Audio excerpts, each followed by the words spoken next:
All right, are we on? You're on. Very exciting. Monday, Artie Quitter podcast. What's? How come there's like an echo? There's an echo. Is it because of what the fuck's going on in here? Like, I mean, it's weird in my headsets. It's an echo I never really hear. That doesn't matter. I just think maybe because we don't have a wall. My entire fucking That possibly could be it. Yeah, we weren't soundproofed anyway. My entire fucking wall got torn down because of mold. Apparently in apartment buildings, like if you get black mold, you could die. It creates spores or something, and Or black neighbors. yeah, well, exactly, that could hurt too. It creates these things called spores that I never heard of besides some sort of science fiction movie, but they're real and they could kill you. You breathe them and you die. And apparently I was living with it for like 2 years, and then the maintenance guy came up here and said, "Hey, look, you should do something about that." Just very casually, and I said, "All right." And then we cut to the EPA being up here. It's ridiculous, inspectors, and we had to do it immediately. So it's been a nightmare, but they finally got rid of it. Only in this apartment, not like above No, it, it's below? all over okay, the place. okay. Yeah, they had. It turned out, they discovered it in like 18 different fucking places. So who picks that up? The building pays for that? Yeah. Once again, I'm saving lives. Russ Maneve here. Hey, man. Great Good to comedian. see ya. Geno Bisconti here. And, Dan Filato. Yeah, the building pays for everything. I'm going to need a new couch because there was shit all over the couch. And, they're going to pay for everything. I almost had to do the podcast somewhere else, and I was going to get them to pick up that. So when the EPA comes, are there levels? Like, what's the range, and what range was this at? It ended up being lower than the guy thought. It wasn't as bad. But yeah, there's different levels of it. It wasn't black mold, but it was mold. So I mean, black mold apparently can, like, within 3 days of breathing it, you could just die. Wow. You could drop That'd be dead. some story. Marty dies of Yeah, I mean, it took him a mysterious Black thing. mold is what Never- took him out. all the Yeah, eventually, it's like that got me. That's a typical story. But I think it would have taken a long time to figure it out. Like, eventually I think they would have given up the community, the forensic community. People just said, "Look, let's go with the odds." Yeah, we just narrowed it down to one of 87 things. It could that be we thought. spores, black mold. I don't know what the fuck it is. And you think that it doesn't affect people, and Wednesday when Judah was in here, he all of a sudden started to blow Judah up. Friedlander. Judah Friedlander, yeah. He is the most allergic man on the planet. Yeah, well, he came in here right when you don't think to tell people that, but he came in here right when it wasn't sheetrocked yet. They had torn it down, and Judah. I walked in here and Judah was like, in the corner, like an old woman who was crying, mourning or something. Crippling phobia. Yeah, and with like a rag up against his neck, and like was cooling himself down and coughing outside. And I said, "Are you okay?" He's like, "Yeah, we just gotta let's try to get this done quick." And Judah now with the beard, he's sticking with the beard. God bless him, but it's getting gray in the beard, and it's my God, he looks like an older Al Qaeda guy who's made it. And, because of the gray in the beard, he's either the older Jewish guy or the older Al Qaeda guy. Now the older ISIS guy who they turn to for advice. He's like an old sage, Right. Al Qaeda emeritus. world champion. Why is he sticking with that beard, and why is he not dyeing it? I don't know. You can't dye it. Once you dye it, it's so obvious when I don't you dye a think- beard. Well, especially a beard of that length. Like, you would know. It would People look do weird. dye beards, but yeah. I don't know. I think Judah's a type of guy that I don't know if it will work. Whenever I think of the hair dye, I think of Levy when he would dye his hair, and it would just look like shoe polish. Well, Levy went to jet black. I mean, Elvis at the age of 18. But it black. it was like purple black. It was, look at me, this isn't human Yeah, black. and his face was so wrinkled from like road cocaine and As opposed to home cocaine. right. Well, yeah, road coke is. When you get home coke, that's great. No, home coke is better. It is. I mean, everyone knows that. Especially if your home is New York. Levy would get that road coke, we'd call it, and and it was funny. Like the cocaine sometimes would get in his jet black hair, and it was obvious. So he ended up looking. He looked salt and pepper anyway. Why don't you just let the gray grow in? Because the cocaine is getting in anyway. But yeah, it was real. And if you just went into his hotel room on the road, you saw like that hair dye shit Yeah. And I mean, yeah, jet black hair. I'll tell you, Bob Levy's name comes up. There's never a great story that follows. Like, he cured this disease. Hey, you hear Bob Levy cured? Like, there's nothing like that. Well, yeah, well, there's great. I mean, yeah, there's Cautionary tale. There's, Leave it. yeah, there's always curing sadness. disease stuff that rare. It's rare that people know someone like that, or there's like murder his whole family stuff. But most of us are in the middle with some nice shit. And Bob has always said something on the negative side. Yeah. We got Boca Raton. Listen, they called back. We can do a 4th show on Saturday. He actually would say that to me, when right before I started playing theaters, and I was selling out the club down there, that Boca Nuts, the club Boca Raton, that Al Martin went down to. Did you guys ever play that? The one Al Martin he went had down? it. Right? Yeah. The New York, he changed the name to the New York Comedy Club in Florida, but it was called Boca Nuts first in Boca Raton. So he bought it. So Bob knew him and the other guy, Don Siegel. And that guy I talked like. He understood every 4th word he said. Bob, would try to get me to do 4 fucking shows. Like a matinee we were going to do on a Saturday. They called up great news. Oh, one night, 4 shows. Yeah. Well, yeah. It's Saturday. Like we go down there Friday, do 3 shows after, Stern in the morning. And then I wake up like at the time I was in my early 30s, but my back would hurt from drinking. I drank so much. And we're at like some La Quinta Inn where, I don't want to say the pool looked like a certain ethnic group was there, but I got sold for a pack of Newports at the pool. And, Bob makes all the arrangements. And, and then, of course, good news is there's a 4th show added Saturday. That's good news. Great news. We can do a 5 o'clock. Here's what I'm thinking. We have lunch at like 11. So, everything's fine. And then what happens is we do the 5 o'clock, and this time we can grab a bite of something. There's an Outback Steakhouse right across the highway. Jump out this window. That's by the way, Outback, have you been there? That's my favorite restaurant in the world. He told me that was his favorite. Did he say that? Did he really? Again, Bob Levy followed by just. One time he was in the Stern show during the commercial. I told him I said, "Tell Howard what your favorite restaurant is." And he goes, "Oh God, have you ever been to Outback?" He said, "No." Surprised Howard even knew what it was. He said, "Well, yeah." He goes, "I know it's probably." He was trying to be rational. Well, I know it's probably good, but there's other restaurants, especially in this area, you could try. Like what? I mean, I'm telling you, forget it. They give you, it's like endless potatoes. Endless potatoes. Like Howard's gonna be sold on. They have this onion that they fry it. They fry right. Like Howard's gonna be sold on the potato deal. Yeah. Yeah, that's like anyone. Non-stop apps on Wednesday, man. You might want to take Beth there. She'll love it. Non-stop appetite. You could just pour. Jalapeno poppers. You could just, you know what it is on Thursdays between 5 and 9. You can put as much cheese on a potato as you want. Pick any cheese. Cheese spelled with a Z. And right, like melted down Cheez-Its, and you could just pour them on potatoes. It's all the Velveeta you want. Like meltdown Velveeta, just whatever. There's endless buckets of it. And of neon cheese. And then you could dye your hair. And there's a special place to dye your hair in the bathroom at Outback. Robert. They have a special Robert Lewis. Oh, Robert. Yeah, I don't know. I'm more worried about losing my hair than dyeing it because I do have a lot of the grays. But you know where I take a big hit the last couple of years, my beard when I grow it is insane. Like I gain 40 years if I just grow the beard out because it's all fucking gray. It's not, it's crazy. Yeah, mine just started turning gray. Yeah, that's sure. Yeah, but the jet black hair when you don't. Again, the Judah thing. I mean, I think he should cut the beard. Yeah, that's I would say get rid of the beard. All right, so look, we got to talk some sports today because if you're a giant Met fan, and there's a lot of them, it's usually Jet Met, but there's a lot of giant Met fans in this area. And James Flippin, our board guy, our tech guy, is one of them.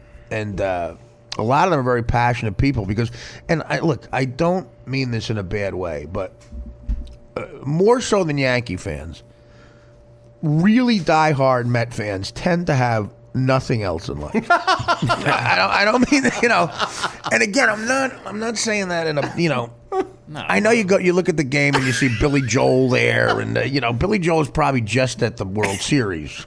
He's not at the Interleague Twins game in May. The Chris Rock and Seinfeld too. They're there too. They seem like winners. They're not the average Met fan.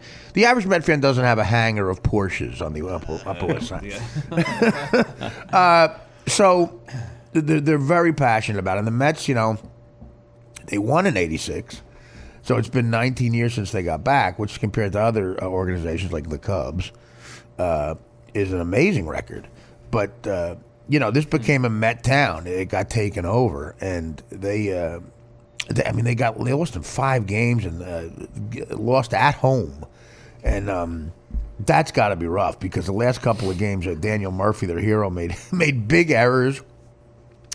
You can't get on Murphy, man. I mean, you could argue he's the reason they were at the series, but clearly he's taking it hard. Last night was well, their whole infield loss. is terrible fielding wise, and that got exposed. If Duda makes a half decent throw in the 9th, he's out. I was listening to this on the walk-in with the podcast. They said the last time a run was scored in the 9th inning of a World Series game on an infield out was 1960. That's how exposed the infield they're like, just run. And he threw it so wild. Yeah, well, I mean, I didn't realize. See, I haven't followed the Mets that closely this year. I didn't realize that their defense was, particularly in the infield. Yeah, you usually don't win if you have bad infield defense. Think about that. You don't win. That's a really solid thing you got to have that most great teams have. And Murphy's always been questionable with his fielding. But Murphy, again, they weren't hitting. The Mets bats didn't show up. The same thing you could say about the Cubs in the series against the Mets. If you don't hit, nothing's going to happen. The 2 runs here, 1 run there, they're getting shut out. Murphy got so fucking hot against the Cubs. I mean, he was as hot as any player was in the postseason ever, you could argue. I think he had 5 home runs in 5 straight games. Yeah, 6 in 6 straight games. That's insane. And you could really say he got them there. And no one's going to stay that hot. And no one picked up that mantle when he left it because you need to win the World Series. And the Royals, it just was their time, I guess. But in 5 games, I don't think any Met fans want to be in 5 games. And to lose at Citi Field and, They lost 2 games in the 9th inning. Yeah. They went into game 1 and 5 they went into game 4 leading in the 8th, was it? They gave up the 7th or 8th. Right, yeah. That was sad. They could have easily won it. Extra innings too. They go into they're losing the 12th, the 14th inning.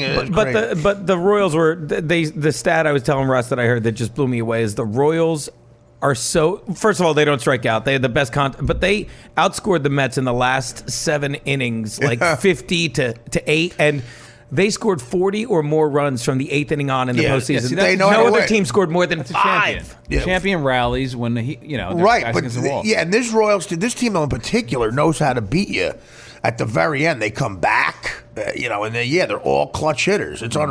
There was true of that last year with them. Just a great team, and they should have won. Many people think they should have won last year, so it could have been their second in a row.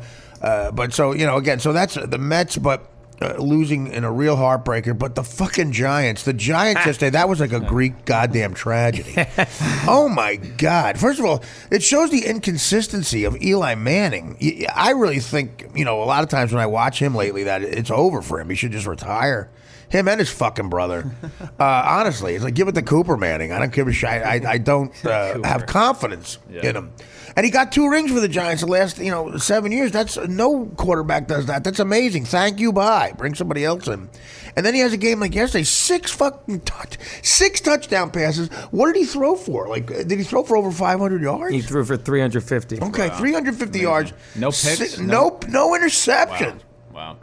But some of those were broken. Full credit to him. Some like that 50-yard touchdown to Beckham was just terrible coverage by the Saints. Right. It was a sandlot football game by the end. Like Breeze had 511. Yeah, I know. I hear you, but still, those stats are impressive for any quarterback to put up. And it's 49-49. No field goals. No field goals until the very end.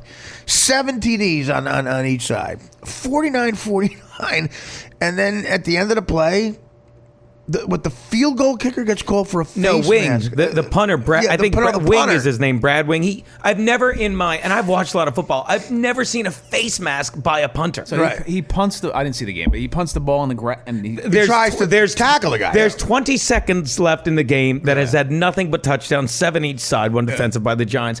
Brad Wing punts the ball to this Murphy guy. I don't even know his first name. Okay. He runs the ball back to the 47 of the Giants. He crosses midfield. He fumbles. Somebody rips it out of the air. But you forget until someone says, when you fumble in the last 2 minutes because Kenny Stabler cheated against the Chargers, that motherfucker, you have to recover your own fumble. Otherwise, you just fumble forward and hope for the best, right? Yeah, so the guy that Stabler was great at that. Yeah. He was. So Stabler supposedly fixed games. It was so obvious. And I don't remember. There's a flag on the play that wasn't on that. Apparently, so they huddle like they do at the end of the game, and they don't even talk about the face mask. And they're like, no, there's no flag on that play.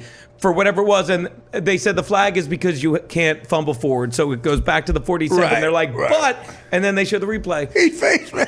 One guy's tackling him like a regular player, but the punter wants to get in on it, and he grabs him by the face mask. Yeah. It didn't even need to do it. So with 7 seconds left on the clock, suddenly the ball's not at the 47. It's at the 32. Bringing Kai Forbath, 47-yard. Didn't even need to run play. And he nails it. Still, that's he had ice water in his veins with that. He did nail and I don't even think became in field goal range, but he nailed it. Right? And they just signed him like maybe last week. Like he's not there. He's like because kickers are going all over. So that's an insane. The Giants in history, have found ways to lose. And again, as a Giant fan, we got 4 rings. I mean, I'm not bitching. A lot of teams again. Chargers, nothing. Yeah, I mean, Lions. So it's hard to hear me bitch about stuff. But in history, the Giants have lost in real extraordinarily heartbreaking ways. You got the miracle of the Meadowlands. That anniversary coming up. I think that was November 9th, 1978. I remember that date. Joe Pisarcik. All the fucking Giants have to do is sit on the ball. They have to take Joe Pisarcik, their quarterback, has to take the fucking snap and get on a knee. Instead, he hands it off. It's like, what the fuck? Do you know who the running back was? Somebody. Well, I know Herman Edwards, obviously, is the guy on the Eagles who's famous now for ESPN analogies. I love him. And Herman Edwards on the Eagles, a D-back at the time, ran it back, and they won. But I'm going to say the running back for the Giants in 1978. You're not going to get it. And I don't mean there's an... No, I would know because I've seen the play. Is it a white guy? Yeah. Rob Carpenter. Oh, Larry Zonka. Oh, Larry Zonka. Yeah. I didn't even realize he played. That. Yeah, I apologize. The Giants. I didn't know this till 2 years ago. Like that was. No, he definitely. You didn't know he went to the Giants at the end. No. Yeah, I just started following football late '70s, so I didn't know. But I'm a Giant fan. I knew Zonka went from the end. I didn't know that. That blew me away when I heard that. Matter of fact, my cousins and people are gonna call me pissed. I didn't know that. I should know Sorry. that. I knew that at one point. You also forgot the Mets were in the World Series in 2000. I did. Well, you just said the last time they were there was 29 years ago. I meant the last time they won. Okay. Just trying to get your cousins to pile on you. But and of course the Yankees beat them in 2000. That was fun, and they lost in 5 then too. And that was fun to watch because of the Yankees. They won in '86. They haven't won since 69, '86, and then.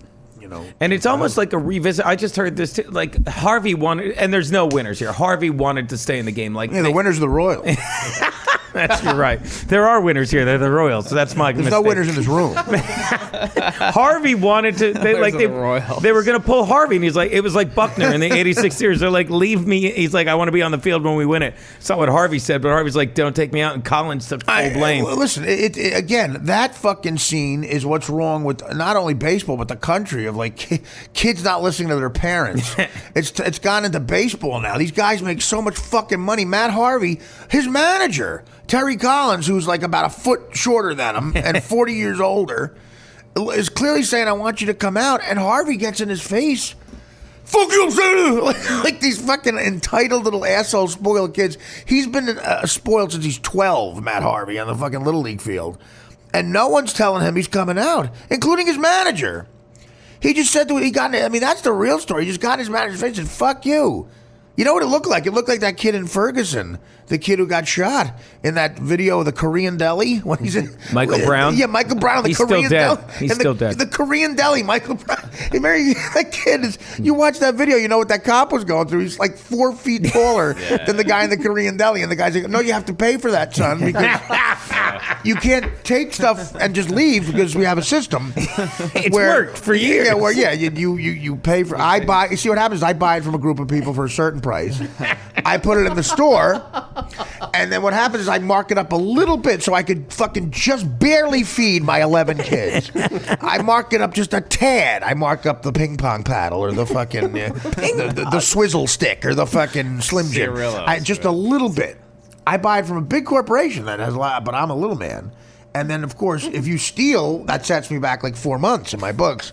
So I'd like you to pay for it. And the deli owner was pointing this rule out to Michael Brown.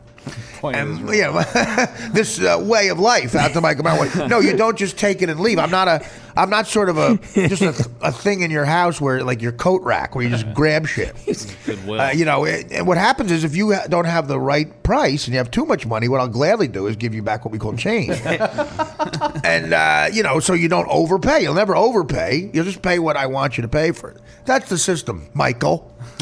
And even if, like, here's the other part of the system. Even if it's not ancient Rome, even if you're a foot taller than me and much stronger, you still have to pay.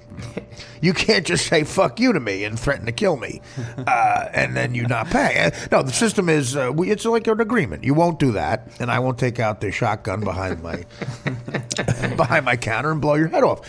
So what you're doing is wrong. So the deli owner pointed that out to Michael Brown, and he just I didn't catch that conversation in the surveillance tape. I think that's what happened. There was that because there was no sound. Oh, okay, my bad. He was pointing out a system that's been in place with delis and customers of delis for a long time. It's a relationship. Yeah, exactly. So Michael didn't want to hear that. He didn't think that was a good system, and he wanted to debate him on it.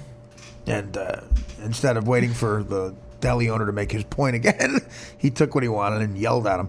And I mean, really, like, got in his face, looking down at him. You could see how much taller Michael Brown is. He's looking down at the guy. The guy just goes, "Okay." Like 5 times his weight. Right. And he was doing. Yeah, and the deli owner was like, "Okay, fine." He's dead now, right? Well, not the deli owner. No, But the Michael Brown guy's dead. Yeah, and the cop who killed him can't live anywhere in North America. That's right. So anyway, that's what I really watching that. That's what Harvey reminded me of. That's what it looked like. It was that intimidating. And Terry Collins is just like this little guy going, "Okay." He was like, "Look, we've had this system for a long time too. It started with Casey Stengel, and he would tell Mickey Mantle, you're coming out." Mickey Mantle wouldn't yell at him. He would go downstairs and get drunk and get a blowjob. Right. Or Keith Hernandez would go through some lines and then have a beer. You have to stay and watch the rest of the game because you threw a great game. But I'm your manager. I'm trained to know this. It looks like you probably should fucking come out of the game. And he looked awful. You need Lou Piniella in there fucking wrestling. Let me tell you something. Pinella, Billy Martin. Billy Martin was 2 feet shorter than Reggie Jackson and tried to fight him. Billy Martin was the best. I mean, he was always insanely drunk, clearly. But Reggie Jackson. We took Reggie Jackson out of a game because he didn't think he hustled enough. Yeah. In Boston, and Jackson ran to the fucking dugout, ready to get in Martin's face, thinking, of course, he's not going to stand up to me. No one does. And Billy Martin came at him like a fucking, oh my God, like a boa constrictor. The tape of that is so hilarious. You got this little Billy Martin screaming. You got Elston Howard, Yogi Berra, all in between them go, whoa, whoa, whoa. And the players back then were so, you got Greg Nettles, I think, rooting it on. You got let him go for a while. And Reggie kind of, you could see Jackson got intimidated by it. He said, whoa, what the fuck is happening here? That doesn't happen. Who is this lunatic? But you're right. Matt Harvey needs a Billy Martin. Yeah. Or he needs to see that fucking tape of what managers used to do. Do you think it was driven kind of by the fact that, what led up to this? Like, he was the one with all the debate going into the postseason. He wanted rest. He needed innings off. They were marking his innings. And maybe it built up to him saying, watch, I will prove everybody wrong and pitch a complete game. I think completely that's what it is. It's also got to do with the fact that he got so much shit for missing that workout. It's like now, no, I'm showing you, I don't need the workout. I'm here, man. I'm ready. I'm going to pitch a whole fucking game. What's the big deal about completing the game? Well, in baseball, is it really that huge? And a prestigious thing, yeah, absolutely. 1 inning, and you rest your bullpen. Pitch a complete. Well, no, he's asking about what it is to the pitcher. Right. You know, what it Because means. he has to everything to lose. Right. Right. Yeah, what it means to the pitcher is absolutely prestige. You know, pitching a complete game. Okay. Yeah, especially in a World Series. That's a big, big stat for Okay. pitchers. But I agree. It's more of an ego thing than like, you know, something that's good for the team. It's definitely more of an ego thing. Right. But it's a stat when they are talking about a pitcher, especially when he's a free agent and stuff like that, that's a stat they build up a lot. They go, shutouts, blah, blah, blah, complete games. That's always up there. Okay. And doing it, this was his one World Series game. They pointed out, unless there were a bunch of rainouts, he wasn't going to pitch again anyway. So, you know, he wanted this. But again, the manager's there for a fucking reason. And then, of course, like a pussy, he bows down to him and lets him out there. What happens? He blows the fucking game. Would that happen with the Yankees? Like, would Rivera would not be brought in and let a guy in a World When Series? you got Rivera, man, no. Joe, see, that's the difference. Joe Torre, no fucking way. Out. No Yeah. way, no. Joe Torre, I don't care who said, Jeter, especially A-Rod, who he couldn't stand. So it's the coach. The coach is a wimp. He took the blame. But but he shouldn't. It's like, No, I know. okay, but I guess ultimately he should have pulled a Bully Martin and said, fuck you. Yeah. Sit the fuck down and like, you know, go to his other coach and go, look, no, I'm telling you, right? Because he also knows, okay, God forbid, that's the thing he doesn't have, Rivera. God forbid one of those so-called closers the Mets have, Familia or Cologne, my God. Nice. Rivera was lights the fuck out. That's another reason the guy's sitting down. You know? But and what makes it worse is they even said the way they lost Game 4, they're like, we should have just left. I forget who was the starter, Matz. They're like, we should have left Matz in till the 9th and then brought Familia in. And they said we won't make that mistake again. We're not going to get cute with the bullpen. We're going to get to Familia in the 9th. Yeah, and but- they got to it. But this and wasn't then he didn't pull cute. the Yeah, trigger. right, exactly. This wasn't cute. They got to the 9th. Yeah, and then they didn't do it anyway. I get They're it. the Mets. If their closer is questionable, I get it. But you see, but he's not questionable. He's not Rivera. You know, when you bring up that name, Familia was, you know, he did a fine job. Yeah, I wasn't saying the closer was. They were saying the setup men were questionable, like Nice, and I can't even. The think guy of should them. take the Clippard was the one. Thank you. Every 2 seconds on Twitter, our own James Flippin was Really? all over Clippard. Tyler Clippard. Tyler right? Clippard played for the Nets. Oh my! I felt for the guy. Sometimes well, odds are he's not watching Clippers. Well. I hope he's not. Well, he runs Mets.com or something. Flippin does so. Yeah, but I don't know. I hope he's not watching that. Because that would really be bad. The point is, getting cute with the bullpen means like you have setup guys, like you take the guy out in the 6th, and then he gets you. The setup guy gets you through the 8th, Right, got it. and then you get to 9. The Yankees perfected that in '96. Before Rivera was the closer, Rivera was the so-called setup guy. Where, and again, Torre used that like played that like a violin back then. A guy named Wetland was their closer, and if you got the Yankees had a 1-run lead past the 6th inning, they were known as being forget it. They win the game because Rivera would come in, get the 7th and 8th. Then you bring in Wetland and he closes it in the 9th, like every fucking game. And then Wetland leaves and Rivera becomes the closer. They didn't realize they had the guy. And then from '97 to 2006, Rivera doesn't give up a run.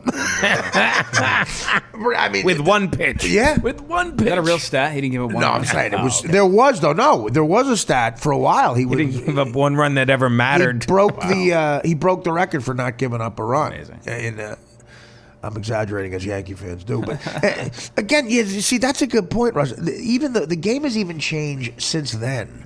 Where Terry Collins is not a young guy, you know, he's an older guy that should get respect like that. He's a white-haired guy in the dugout.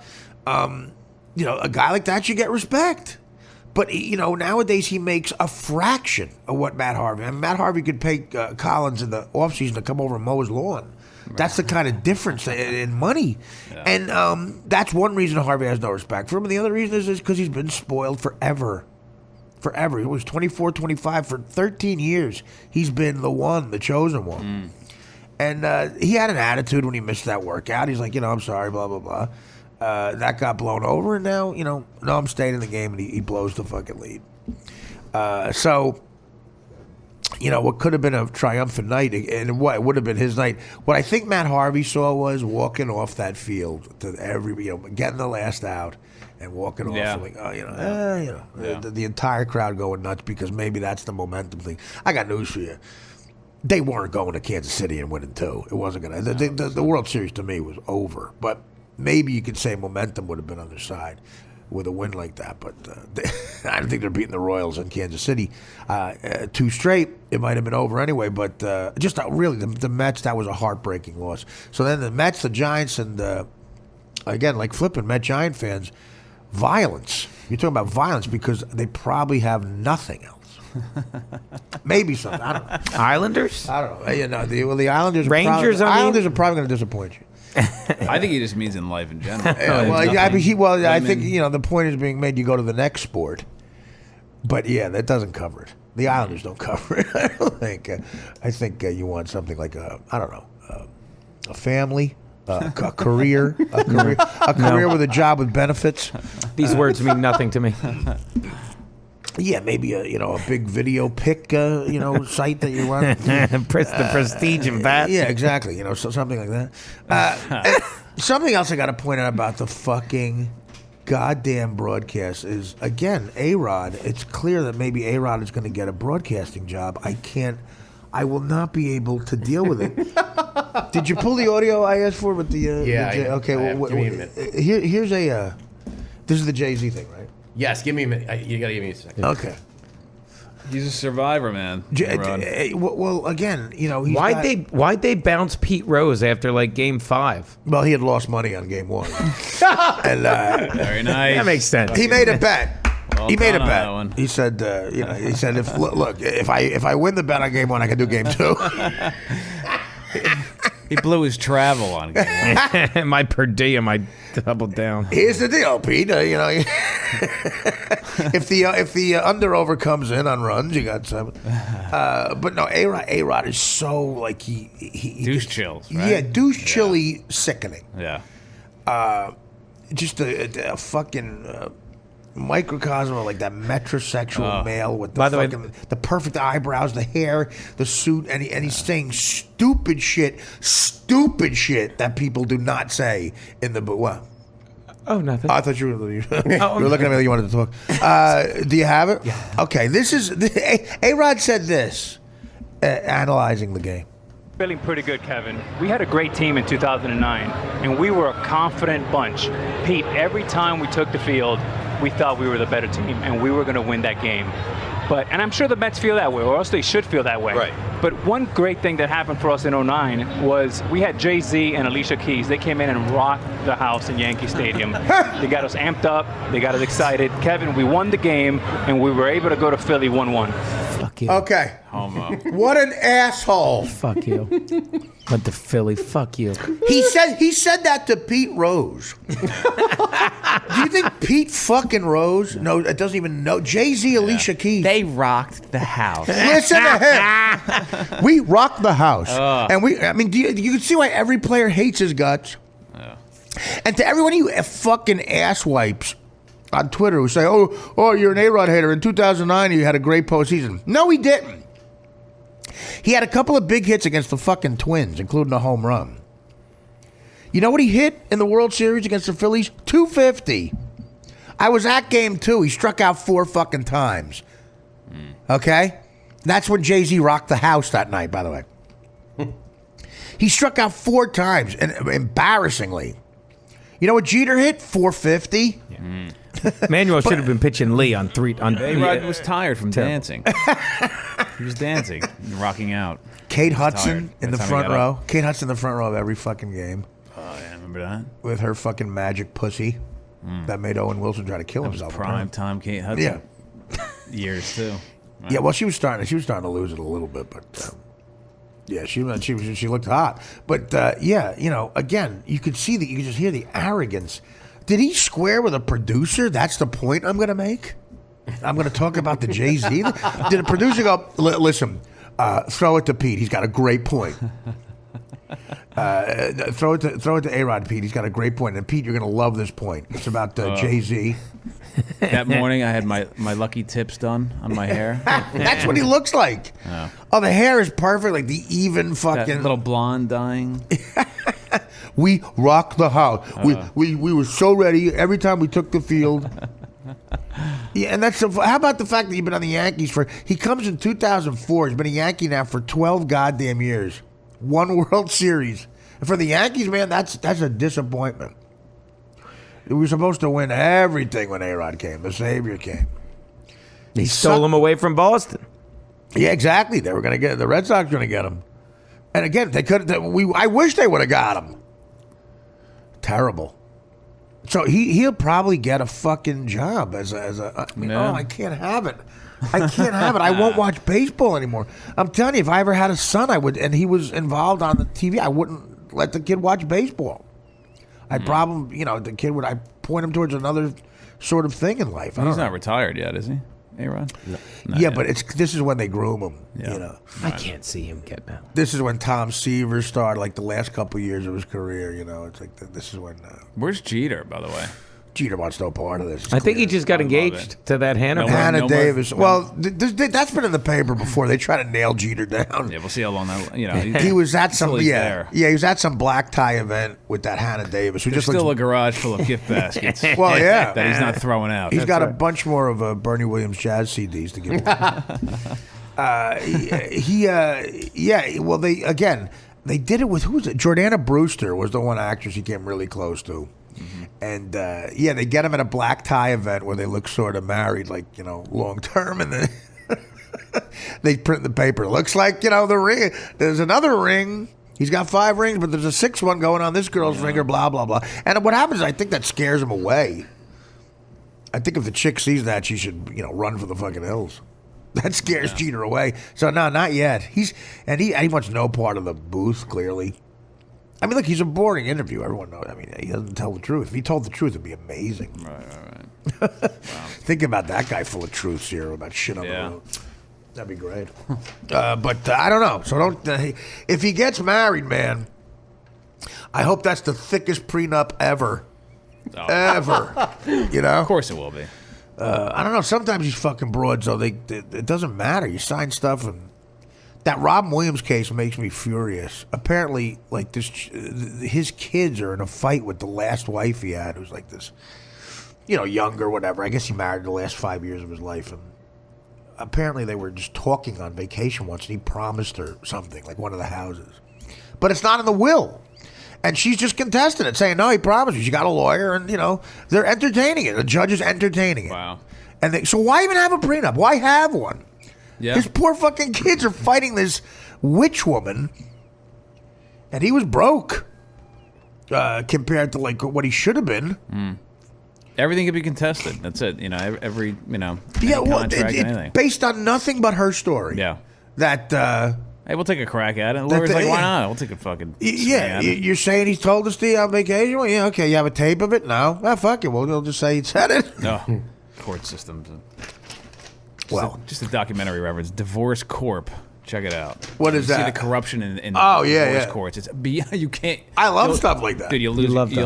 It'll break your fucking heart. I bet it's on iTunes. Divorce Corp. Yeah, that's the name of the documentary. Wow. Divorce Corp. CORP. What does he get into? Just like all the corruption with the judges and the lawyers and people's lives. Judges? Judges too. And can you imagine what it's going to be like 5 years from now, especially with all these like hologram things, especially if you're a celebrity, like your rights to eternity in those hologram. They're bringing people back on Broadway stage on hologram. They're bringing people back on. I don't understand. How does that affect the because they're making money off these people's names, and the family should get that money. Oh, well, I know in Robin Williams' will he limited that. Mm-hmm. So I don't understand. How do they have the technology to do that? Like, they just when a singer will sing with like Nat King Cole and they split. No, I know. Yeah, but like so they've had that. Yeah, but I know Tupac Shakur sang at Coachella, like right? It's very similar. Yeah. So there's been that making money off their name for a while. Like the Elvis Presley estate. Lisa Marie Presley was saying like $38 million a year she still gets off of that. Crazy. Yeah, I mean, I guess if you're a big enough of a name, if you're an iconic name, you could keep shit. That's crazy. Imagine like Springsteen and stuff like that. Like they could. Forever. Wow, dude, hit songs forever. Yeah.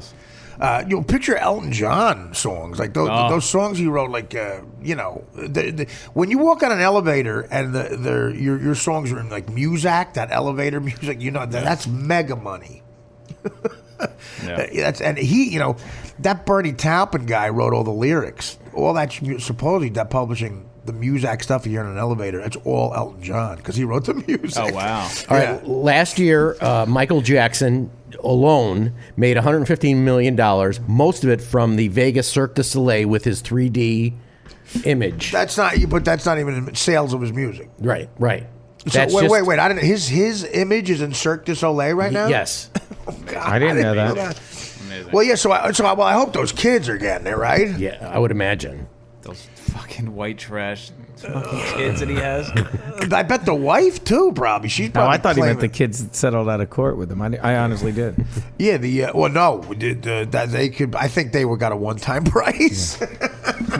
I hope they did. I saw his kids on the news. Like the daughter looks normal, and the son is talking You're like, talking about "Oh my." Jackson's kids? Yeah. Okay. Like they both have weird names, but the daughter Paris Paris looked very normal. Who's the- Blanket. Who? Blanket. Those three of them. And there's Paris, there's Blanket, and I forget the other one's name. But the older one, I wasn't Blanket. There's a I kid would named Blanket. I would have remembered Blanket, but it's the other one. The middle one, he talks as goofy as his fucking. Well, dad when Blanket talks, they call it a blanket statement. Why is that so funny? Well, because it's a funny thing. By the way, yeah, I guess because it's funny. Funny to a lot of people. You know what I do for a living? I'm a I don't. Oh, slow down. What happened here? But I don't. No, I'm trying to think what the fucking the other guy's name is. Paris. Prince? It's Prince. Prince. That's right. Prince Jackson. Oh, you had to hear what he said. I can't remember. I was just like, what? Ooh. It was. By the way, if you had, this is the beauty of gambling. Like, and I just always notice things like this when people are like, oh yeah, there's no system. Like the over/under on the World Series game last night was 7. Wow. So you're in the 9th inning. 2-0. You're like, I lost. Unbelievable. What did they do? So then you're watching in the 12th inning, and they go up 3-2. All right, they go Unbelievable. 4-2. Bases loaded, triple, 7-2. It goes to the over. And anyone that's like, oh yeah, I had the over. What? It's all Of course. fucking luck. Of course, it's gambling. Yeah, it's pure luck. But you'll always run into a guy. I got a system. Yeah, I got exactly. You don't. Your system is you forgot to bet the under. Yeah. Yeah. Again, the fucking gambling with over under, especially in football. What was the under over the Giant game? It was 102 and a half. I was gonna say. You could tease it down. It was 102 and a hook. Yeah. So Michael Jackson, who was afraid of going broke. Remember that was his big thing, 115 mil, and that's probably going to get bigger and bigger. But he's a guy who's obviously, he's like an Elvis type. But level. that hologram shit, I guess, is opening up for guys who are not exactly like Michael Jackson. A bunch of people. I'm just saying, a regular celebrity like Johnny Galecki on The Big Bang Theory. Is he big in the hologram market? Yeah, I don't know. They're gonna hologram Big Bang Theory episodes live in your. But no, I guess any performer. Hit music is always the key. If you've written a lot of hit songs, but, I hope those kids, Paris, Blanket, whatever, they probably have a great team of lawyers that just make sure they get cash. Think about that. Those kids pull all that money in. Endless. They don't money. even have to be remotely good at Do business. you think or- those kids, honest to God, do you think those kids have a life that's not, like they've never been exposed to Well, of course not. reality? No, They have, and that's probably But what they happened to don't- Michael Jackson growing up. Like he never got exposed to what a real But they childhood. don't- That's why. they don't need to be though. No, but I honestly feel for them in a way. Yeah. Well, I'd feel for them if they were going to be broke. I think they're fine now. Oh no, I don't feel for them. They're going to be the opposite. That's Paris. That's Paris. She tried to kill herself. Did she really? About 2 years after he died. Yeah, I remember that story. And I was like, oh, fuck. But then, she supposedly. She saw her quarterly statement. Yeah. I'm cured.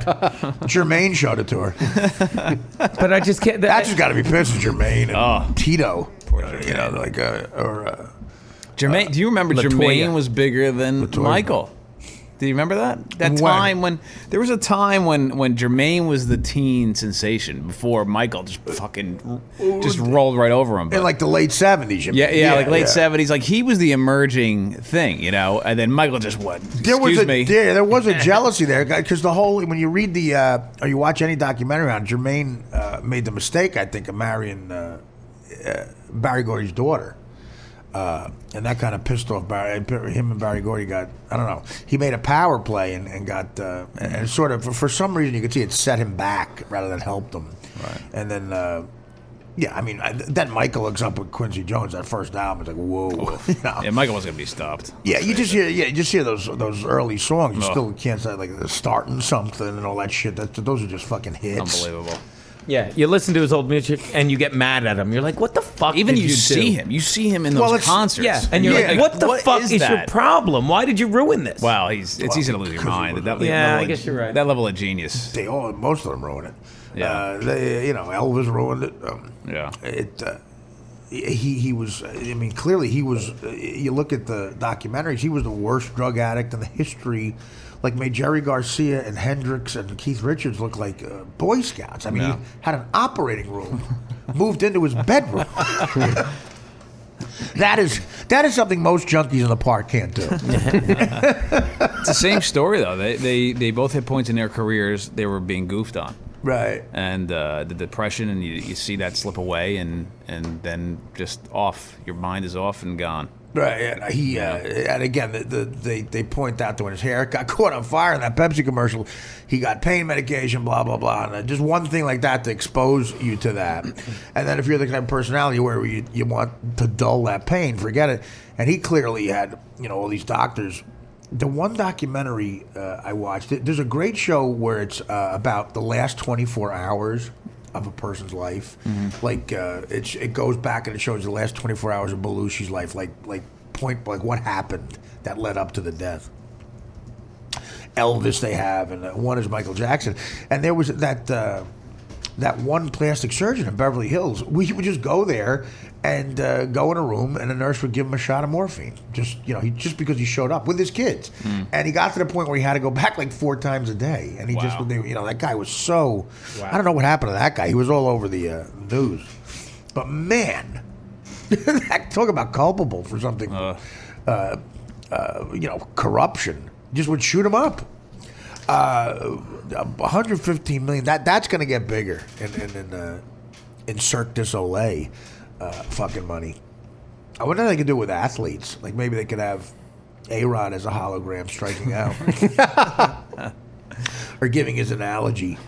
Yeah, he sounds like such a pussy too. Like, listen to him. Play that again, Dan. They were rocking out. Yeah, play that again. Listen to him. Listen to him. If you kind of like him, listen to him. I was looking up something. You gotta give me a second. Be great if it's just porn noises. Just hear a fucking hyena getting fucked by Rick Steve. Would you? That's what it sounded like. My lab, pretty much. We were contacted by Mr. Rick Steve. Were you really? Well, you have been incessantly tweeting him. Look, guys, we're talking about you. What happened? Explain that. What happened? Do a tease. The email's behind you. I don't care. We'll read it. He said, his producer said. Rick Steves is behind you. That's more exciting. You know what? I'd like to. Russ is a well-groomed man, heterosexual. All right. I would like to know his take on this. On what? He's going to think you're gay. Go ahead. Yeah, Dan, you really want to open this? No. I do. I'll go. No, okay. I'd now like you open it. It's open. Do you know who Rick Steves is? Okay. No, is that There's two. Comic or what? No. There's two people Dan claims that he can't be in the same room. Like he's so, and I can't believe you just did this to yourself. That he's so enamored with as a fan. Okay. That he can't be in the same room with him. Well, who is he? Okay, first of all? one's Bruce Springsteen. Okay.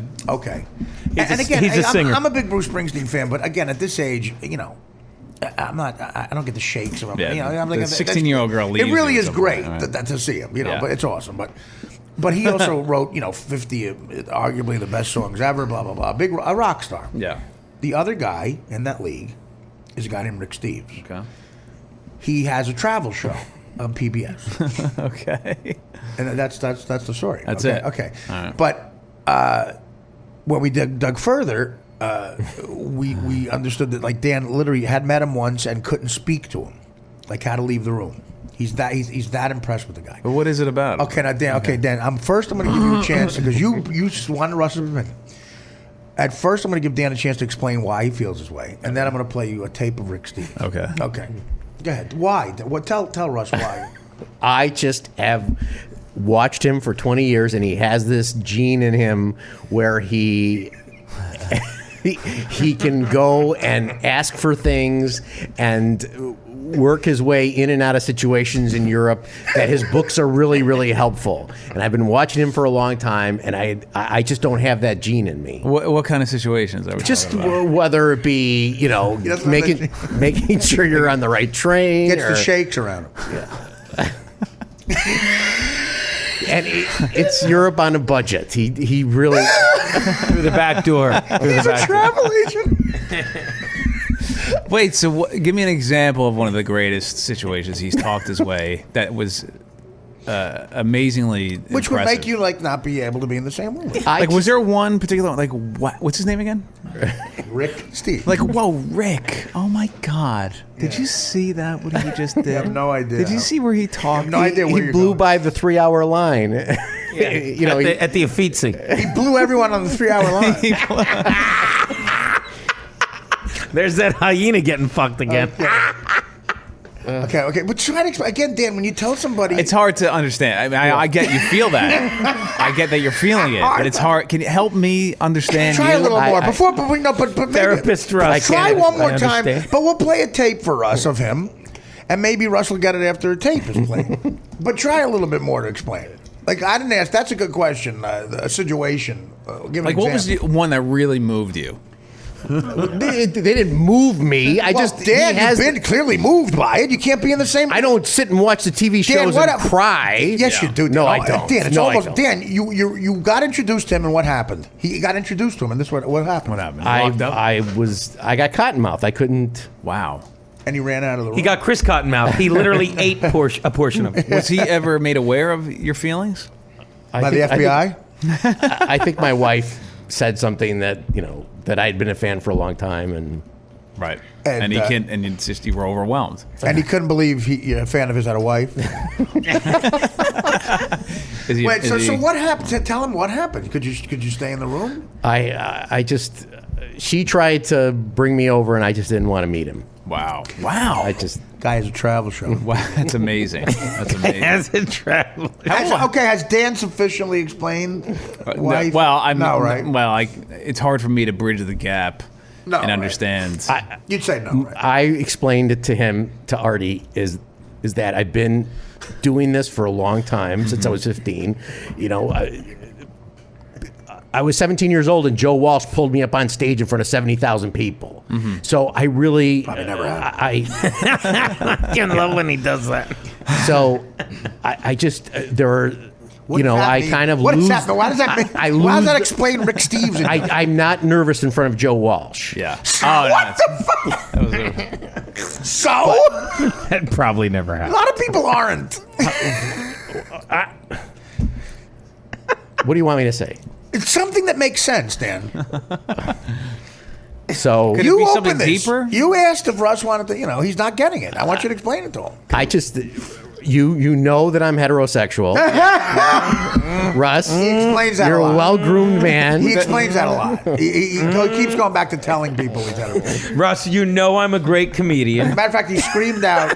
He was got very, emotional one day on the air talking about this. And he screamed out, "Okay, I'm a fag," but jokingly, But I just can't. There's just something.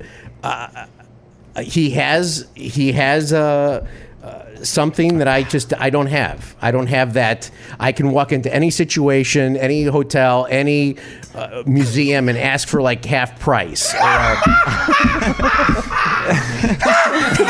Dan, Dan, every you could time see you Manine explain right this, now. it gets crazy. Now, only because the bar is so low for your level of adulation for this person. I mean, that's a low bar that he can negotiates a good price. Yeah, Dan. for I a have hotel buddies. room. I have a lot of buddies I grew up with who could do the same thing.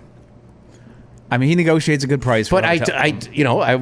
I was that way in front of Springsteen the first couple of times I met him. Okay, not the last Are you one or putting two. a guy that can negotiate No. a hotel No, room on the no. level Yeah, of they don't- Springsteen? but you are, though, Dan. But you are. No, it has nothing to do with their abilities or their talents. What does it have to do? You do with not it? think it's something deeper than that? No, it's maybe. not. Okay, now play. Okay, based on that question, Okay. let's play Rick Steves for him. Hello.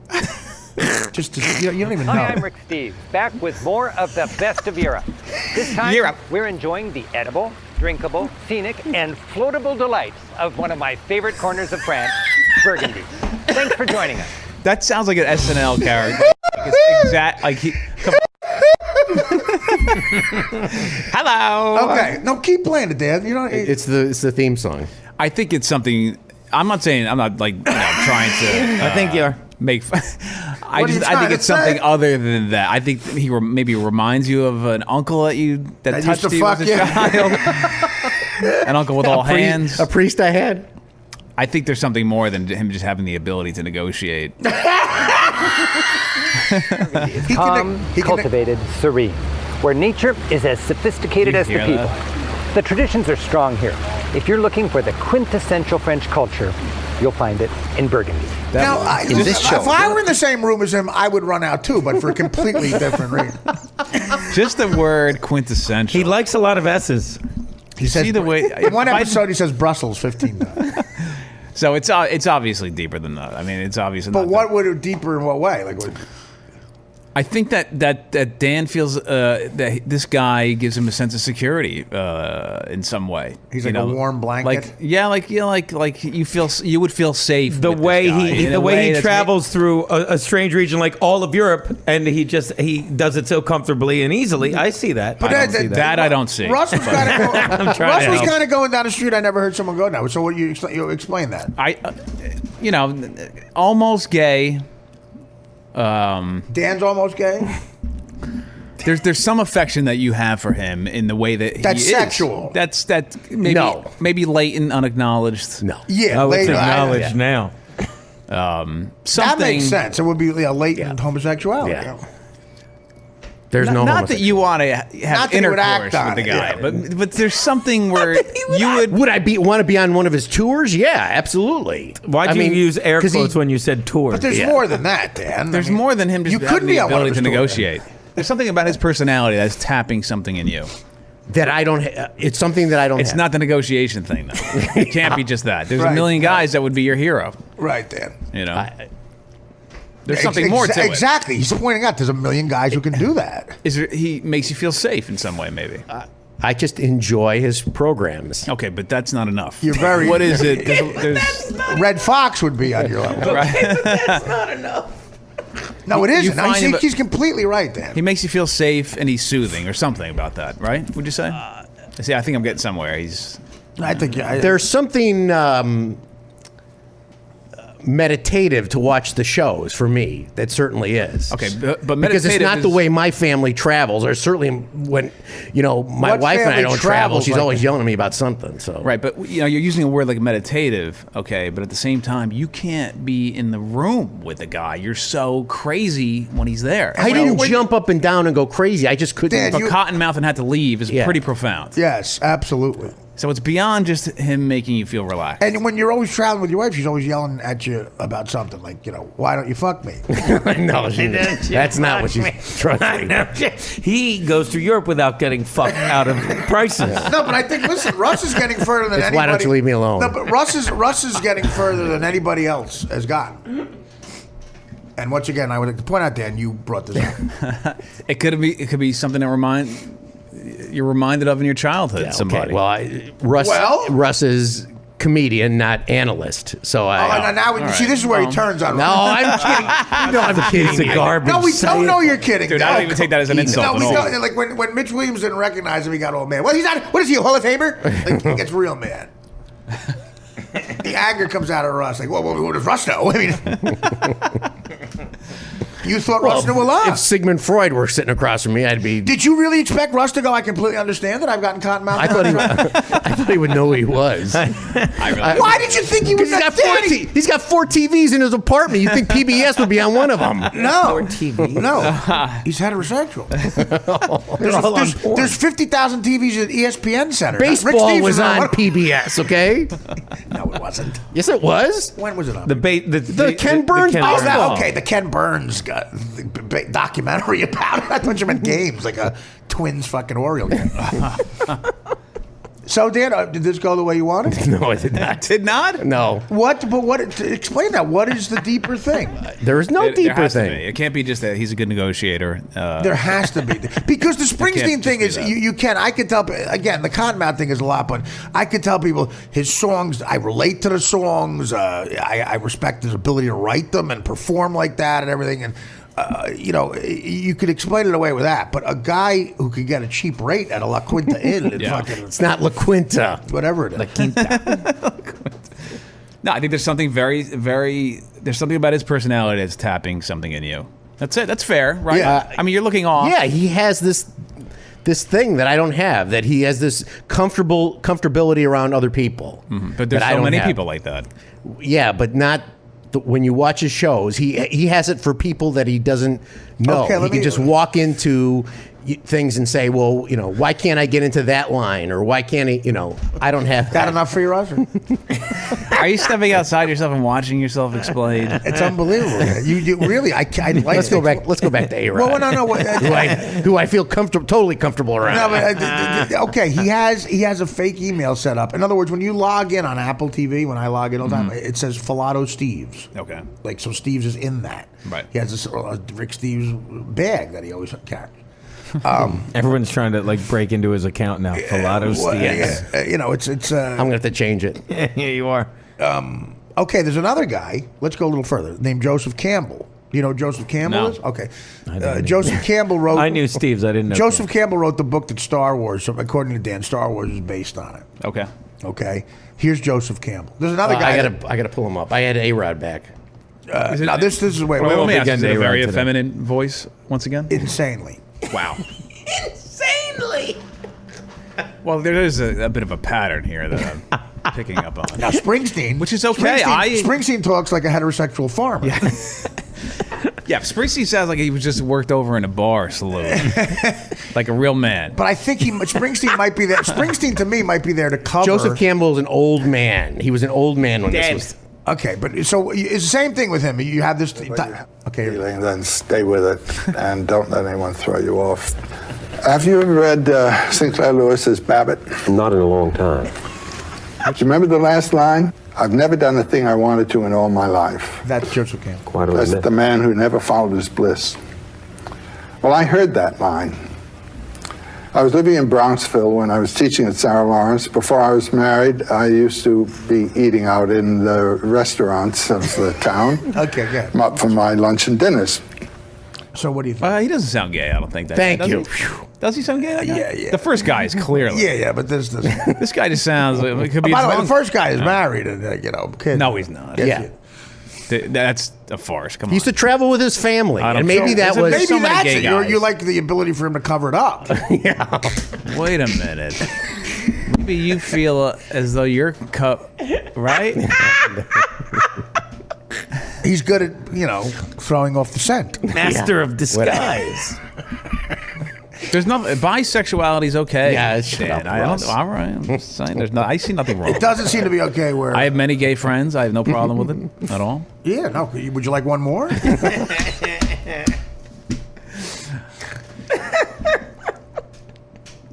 All right, well, again, I think we're only teasing you because you're not acknowledging what it really is about him, which I think is great. And you're beginning to sweat. I'm just really comfortable with who I am. I get that. And gay is not it. So, but I can appreciate. If you were gay, I don't think you'd be comfortable with it. No, I would not be comfortable with it. See, the way he's very, very but when he sees a hot chick, he's like, look at how hot that chick is. Like he's very, And I would not be comfortable with that. Wait. Why are you so homophobic? Huh? Why are you so homophobic? I am not homophobic. He's a Yes, I mean, I am you're not. the most homophobic. I mean, because he would hate that guy, the travel guy. Yeah. Thank you.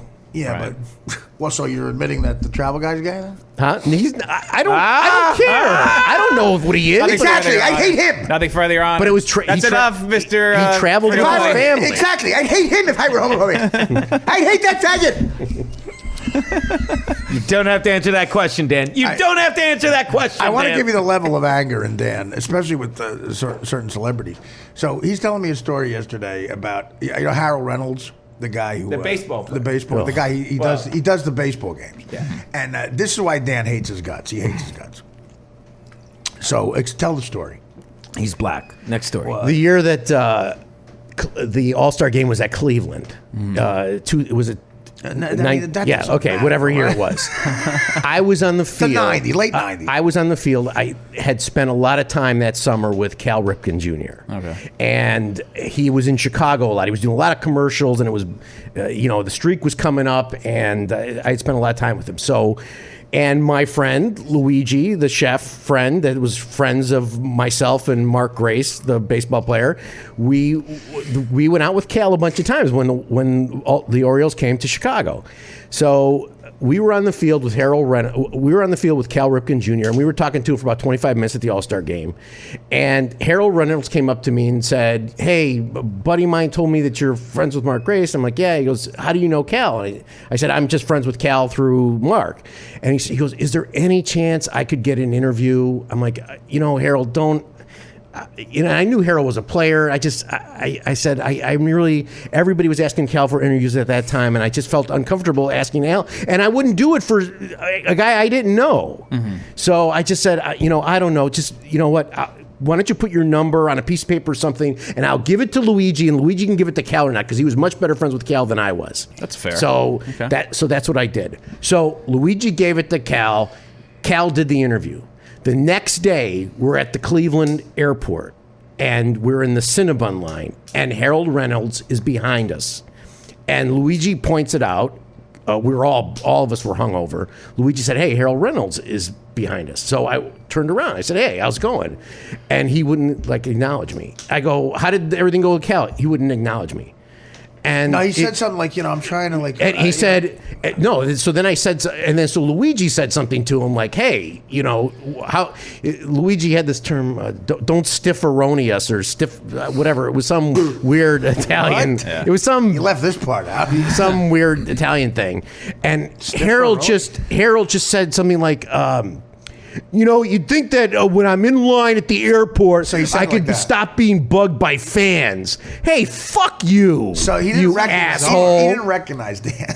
Yeah, but he just saw him the day before. Thank you. That's what I said. Artie did not understand this. I go, fuck you. That's I think I agree with that. There could have been a million people. And this was Cal during the Harold was streak. begging him for the fucking interview. Right. It was Cal. It was Cal during the streak. And what's his name was there? The guy the middleman. What was his name? Luigi. Luigi was there too. Stefferoni guy. Hey, don't stromboli us, eh? I think it's very believable that he'd forget who you were. Very believable. No, if he's begging for the interview and Yeah, but I mean, But we talked on the field for a long time. I guarantee Cal Ripken Jr. doesn't know who you are. You're wrong. You're absolutely wrong. So if we called him now, he'd know your name? He wouldn't answer. He would know, yes.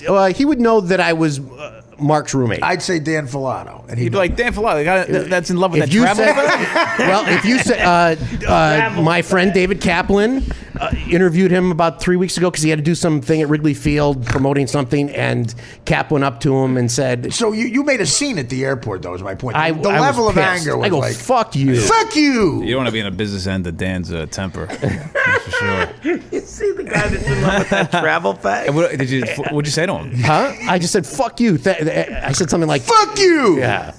So, And to the point where security came over. so then he, so somebody said, I think Paul Sullivan from the Tribune said something You know him, to right? Harold. Come on, hang in the there. trip guy. Don't give up, Dan. Don't give up on me. Hang So- in there. The way he tells stories is like, Dan, watch your airspeed. Don't bail out of this story. I think it was Paul Sullivan. He So a couple of weeks later, the Cubs were doing well. They had just gotten Louis Gonzalez. The story's bullshit. They had just gotten Louis Gonzalez. I think the Cubs started to do well, and remember when they got Louis Gonzalez? they had a couple of network games, and Reynolds came to him, and then he came up to me and apologized. No, he didn't. Yeah, but I was so. Then why are you pissed. still It was mad like- at him? No, because it was like fuck you. No, but because that's a black. Because he wanted that's to interview. a black. He also wanted to interview Mark too. Fuck you! You're not interviewing my roommate. Well, you But called, you got- right? What happened? What happened when he called the house? I wouldn't answer No, you the did. phone. You answered the and phone. then finally, like one time I did answer the phone. I said, "Oh, you really want to interview with Mark?" I said, "Good. Well, call Cal Ripken Jr. I hung up. And then that put you probably scared of you. Harold, is he straight guy? Yeah. Yes. Well, okay. I think he who got knows? fired All right, from well, his I'm last saying name for ESPN harassing from women, interns. All I'm saying is he was straight. He was traveling, and he didn't negotiate an interview. Right. Right. And somehow he's not liked, yet this Exactly. other very gay man fuck you. who travels and negotiates is your hero. See, so Dan- I see something there. With Dan that. doesn't even acknowledge that why we'd think Rick Steves is gay. He can't believe we'd think. Well, you understand why we think he is. Yeah, I understand. Oh, okay. I understand. The other thing that got well, explain it. Why do we think that? I would. Why? Rick is very effeminate, but when you saw him travel with his wife and kids all the time, There's tons of yeah, gay I guys. know that, but Come on. it's just Dan, please. He's at a fucking rest stop. Yeah, no right kidding. now. I mean, the guy Getting blown by a fan. Negotiating a hand job. guy's at rest stops. I mean, he lives 2 blocks from work. There's 50,000 miles on his fucking new car. See the guy that's in love with that travel fact? No, I know. It's again, there is a lot of anger. So.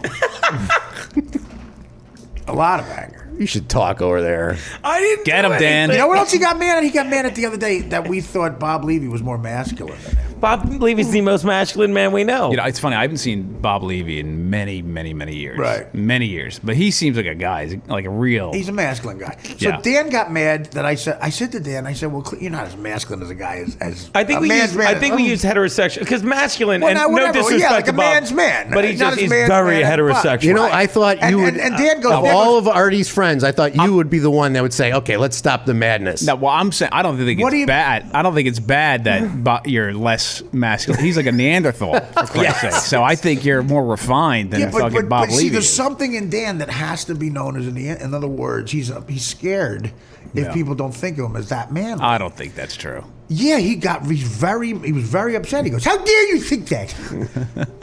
Look, you even thought Russ would help you out there. I thought Russ. Yeah, Why you're mad? Why Russ? Why are you mad at Russ? I'm not mad at Russ. But you thought Russ would think? I just thought you, the Which way part? that you worded it Yeah. the other day. I you said he's better- more masculine than you. Right, but you would know What? we have been friends for now close to 5 years. So? And, like if you had any inkling that I might be homosexual, you would know. Okay, Yeah, but like, all right, but what is? I would know. I wouldn't know. You could. You be- don't think? I don't see you all the time. I mean, I don't know what you're doing. well, you know. I'm saying, but that doesn't mean anything. Believe he's more masculine than I am. You know what I mean? He's like he could take But a you shit should. in front Your of next question should be to Artie is define what he is, like masculine. How masculine in what way? It's probably not good. I would not eat blue cheese out of a girl's ass as much. Like, that's what we're saying. yeah. But you're insulted by. I think that. Yeah, I think he's implying the negatives of masculinity. So I wouldn't be Well, offended not by it. necessarily. I mean, I do. Like, I grew up around men like that. I do miss a time when men were like that. More so. Like There is, eating. because now we're living in the Ryan Seacrest age. You know, we're in an A-Rod age. And I meant, I just, but you got very mad when I said I think Levy's more masculine than you. But what are the highlights of Levy's masculinity? Would you say? I don't know, you know, doing coke with hookers and fucking. So I don't think you should take offense to that comment. But Dan, still, so you think you're more masculine than Bob Levy? Given his Define Define yours. not doing. of masculinity. Yeah. Why are you more masculine than Bob? Not doing drugs in a ravine off a dead I'm not runaway. afraid. I'm not afraid to end a fight. I'm not. You're not afraid to I'm what? heterosexual. I don't. I'm heterosexual. I'm heterosexual. For one thing, Bob is heterosexual. You saying Bob's not heterosexual? Insanely heterosexual. Bobby wouldn't even know how to Dan, be what gay. the fuck are you talking about? So what are you talking about? What are you? Bob is heterosexual too. So are you, Okay. Hey, tough. you're not afraid to be in a fight. I've never seen Levy back down from a fight ever. I'd rather have Levy in a fight than you. Well, you didn't say define the difference between you and Bob Levy. You said define what you think. No, define why you're more mad. Tell me why you're more masculine than Levy. I just think that there, you know, I don't think we have the definition of masculinity pinned down here. Something's been down with there. I just think that the You'll be in a fight. glorification of every second of women's parts or See, now you're being how very, he. but now you're being very feminine. No, it's just You're like, you're on The View. because I don't jump. You know, because I don't jump up and down talking about, eating blue cheese out of a woman's ass every 2 minutes. He doesn't jump up and down saying that. Oh, He's Levy, just as every I really Dan, like Bob. Dan, I would rather. Who would you rather be in a fight with, Dan or Levy? I'd have to look at Levy. Yeah, I haven't seen him. by far. Oh, Levy would kick a guy in the head. I haven't seen Levy. Is he a big guy? He's big, right? He's tall. Yeah. Right? You think I you don't could beat Levy in a fight? no, I think he'd probably. All right, he's- so why is you more masculine? retarded. I don't remember being. I don't remember being that upset about. You were. Yeah, I'll go to the tape. Then you were mad at me for it. You said I thought you were my friend. I don't. Like I was betraying you. I don't think you should have gotten mad right away. Yeah. Because the masculinity, you didn't get into the heart of what he really. It was just a rope-a-dope of everyone coming at me because I just couldn't. There's nothing. I can't explain what it is about certain people that I just get. Erect. One person. There are other people too. Have you ever? Let me James? I told him the this will make you same feel thing bad. happened with around Mickey Mantle. I couldn't speak. That makes sense though, but this thing that's I like don't think that happened. You don't think anything. no, but by Artie's definition, he would say that James Bond is less masculine than Bob Levy. Absolutely. Yep. Because Bob Levy's an animal. Right. Yeah. Yes. Now is James See, Bond? I like Levy. I James, like him. For that. James Bond banging chicks and doing manly. He's out there getting shot at and doing, but he's refined. What I so see- I think that's okay. I've never seen But Bob when Levy drink a in martini. defense of Levy, when I say he's masculine, I do mean that as a compliment. I do. But you said you've never turned down a fight. If it unless I thought there was a chance of the other person having a gun, or some type of You're weapon. in New York. There's a chance of that every time. See, Levy wouldn't care with a gun. Like he would fight. You've been around me where you said dance. Whoa, Yeah, hold on. When was that? When somebody's tried to take advantage of you or tried Who? to. I don't remember that once.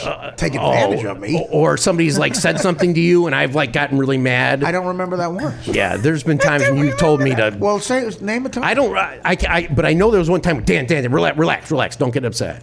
Really? Don't worry. Yeah, there's been. I don't remember it. I don't think you were insulted, Dan. I think you would just start with the premise. I don't think you were insulted by the Don't comment. you think you could remember one time if that was true?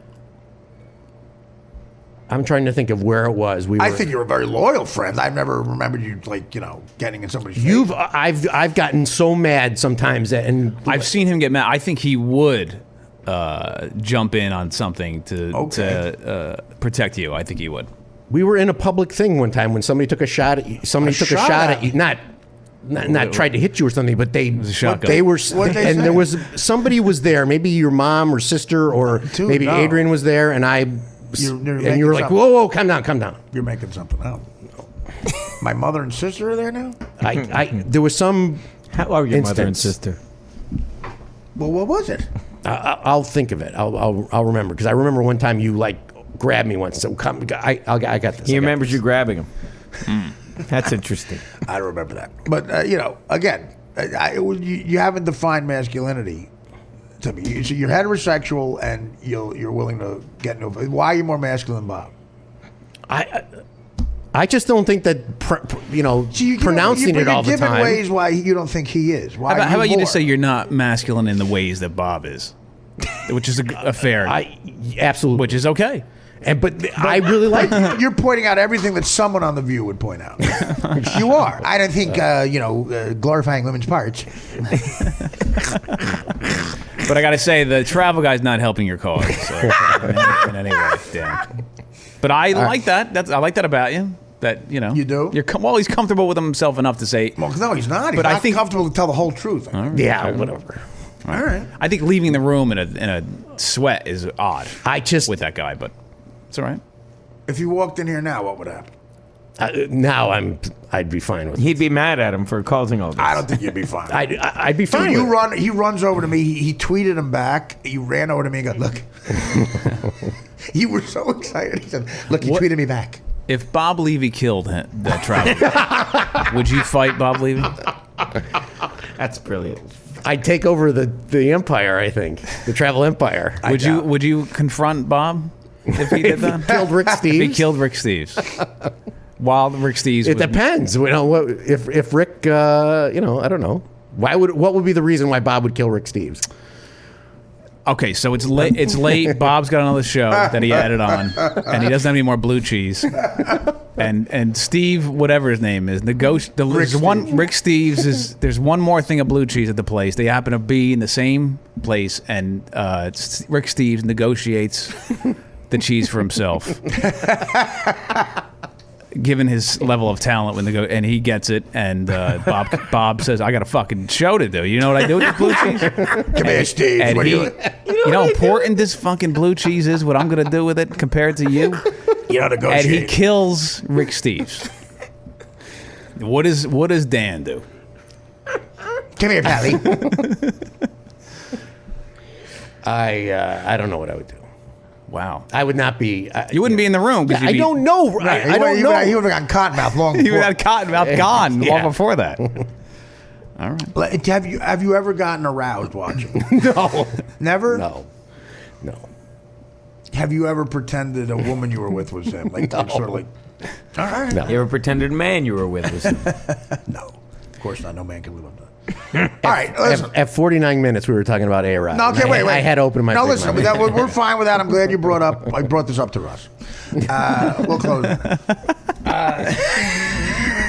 Dan, would you say you're happy you brought it up to us? No. Okay. Why not? I totally. I'm kidding. I'm like he's on not your side. I'm kidding. But you're not kidding. What are you saying? Huh? All I can say is there's something in this guy's personality that's connecting with you deep down that Right. you can explore on your own with the therapist. All right, let's play A-Rod. He's that travel fact. Okay, we're going to play A-Rod one more time, and then we're going to say goodbye to the guys. Quintessential. Oh. We got when we come back, we're going to announce the winners of the contest. The contest is in the winners of the sign-up people. I don't even know the name of the fucking. But we'll say goodbye to the guys because I got to do some stuff before we talk to Gerald. But that was an hour and 20 minutes again of the Rick Steve stuff. When it comes up, is compelling. It's a home run every time. It's compelling radio. I think Russ got further than anybody. All right, let's play A-Rod one more time, and then we'll give the plugs. Feeling pretty good, Kevin. We had a great team in 2009. Rehearsed. And we were a confident bunch. Pete, every time we took the field, we thought we were the better team, and we were going to win that game. And I'm sure the Mets feel that way, or else they should feel that way. Right. But one great thing that happened for us in 2009 was we had Jay-Z and Alicia Keys. They came in and rocked the house in Yankee Stadium. What? They got us amped up. They got us excited. Kevin, we won the game, and we were able to go to Philly 1-1. First of all, listen to how he's doing. He's rehearsed, like someone coached him talking to Pete, Kevin. Acknowledge all of them. Pete, listen, Kevin, this is what happened. So rehearsed and disgusting. And to bring up to Pete Rose, Jay-Z and Alicia Keys. To Pete fucking Rose. Yeah. Again, Don't the producers know that dudes don't like A-Rod? We just don't like him? I mean, yeah, it's I guess. weird. They should have Rick Steves there instead. I would rather have Rick Steves. Would you rather have Rick? Yeah, I would rather have Rick I would. Steves doing the game. Yeah, I would. Listen, last time I was in Kansas City, it reminded me of wonderful flowing Rick waterfalls. Steve's at least 3/4 out of the closet. He could tell you how to get to the game and where to stay. Yeah, right. Last time I was at Citi Field, ooh, it's in Queens. What does that mean? Citi Field in Queens. Rick, listen, Pete. What's your name, Pete? Rose? Rose. It reminds me of a wonderful flower shop. Just by the... And Barbra Streisand raised at the roof. Listen, that's right. The last time I was in New York, I didn't see Jay-Z, but I did see a very, very young Barbra Streisand. It was just when The Way We Were came out. Yes. And the hologram of Robert Redford came on the stage. And then I was raised. No, there's a fan found literally a line where he goes like this. This is a real line. He's talking about a 1,200-foot tower in Berlin. Wait, who are we talking about now? Who's the line? Rick Steves. Rick Steves. Okay. He goes, this is one of the great erections of the 1960s. He did not say Swear that. to God. It was AJ Benza, right? AJ Benza found the Wow, clip. one of the great erections. This is one of the great erections of the 1960s. I think you should be comfortable with this, Dan. Hey, I'm comfortable with it. Well, you know Clearly what? I just getting mocked by other people. All right. We do have to get Geno, what are your plugs? We'll take a break. GenoBisconti.com. You can see all my videos and follow my dates and all that shit. Whatever, Cellar. Russ? Whatever. Comedy Cellar, and that's it. I think you should start counseling some people. I think you made some amazing strides with you that. got Dan halfway out. Yeah. Yeah. I mean, we come The out. bottom half. Oh, here we go. We come back. We announce the winners and talk to Gerald from Detroit. Bye bye. All right.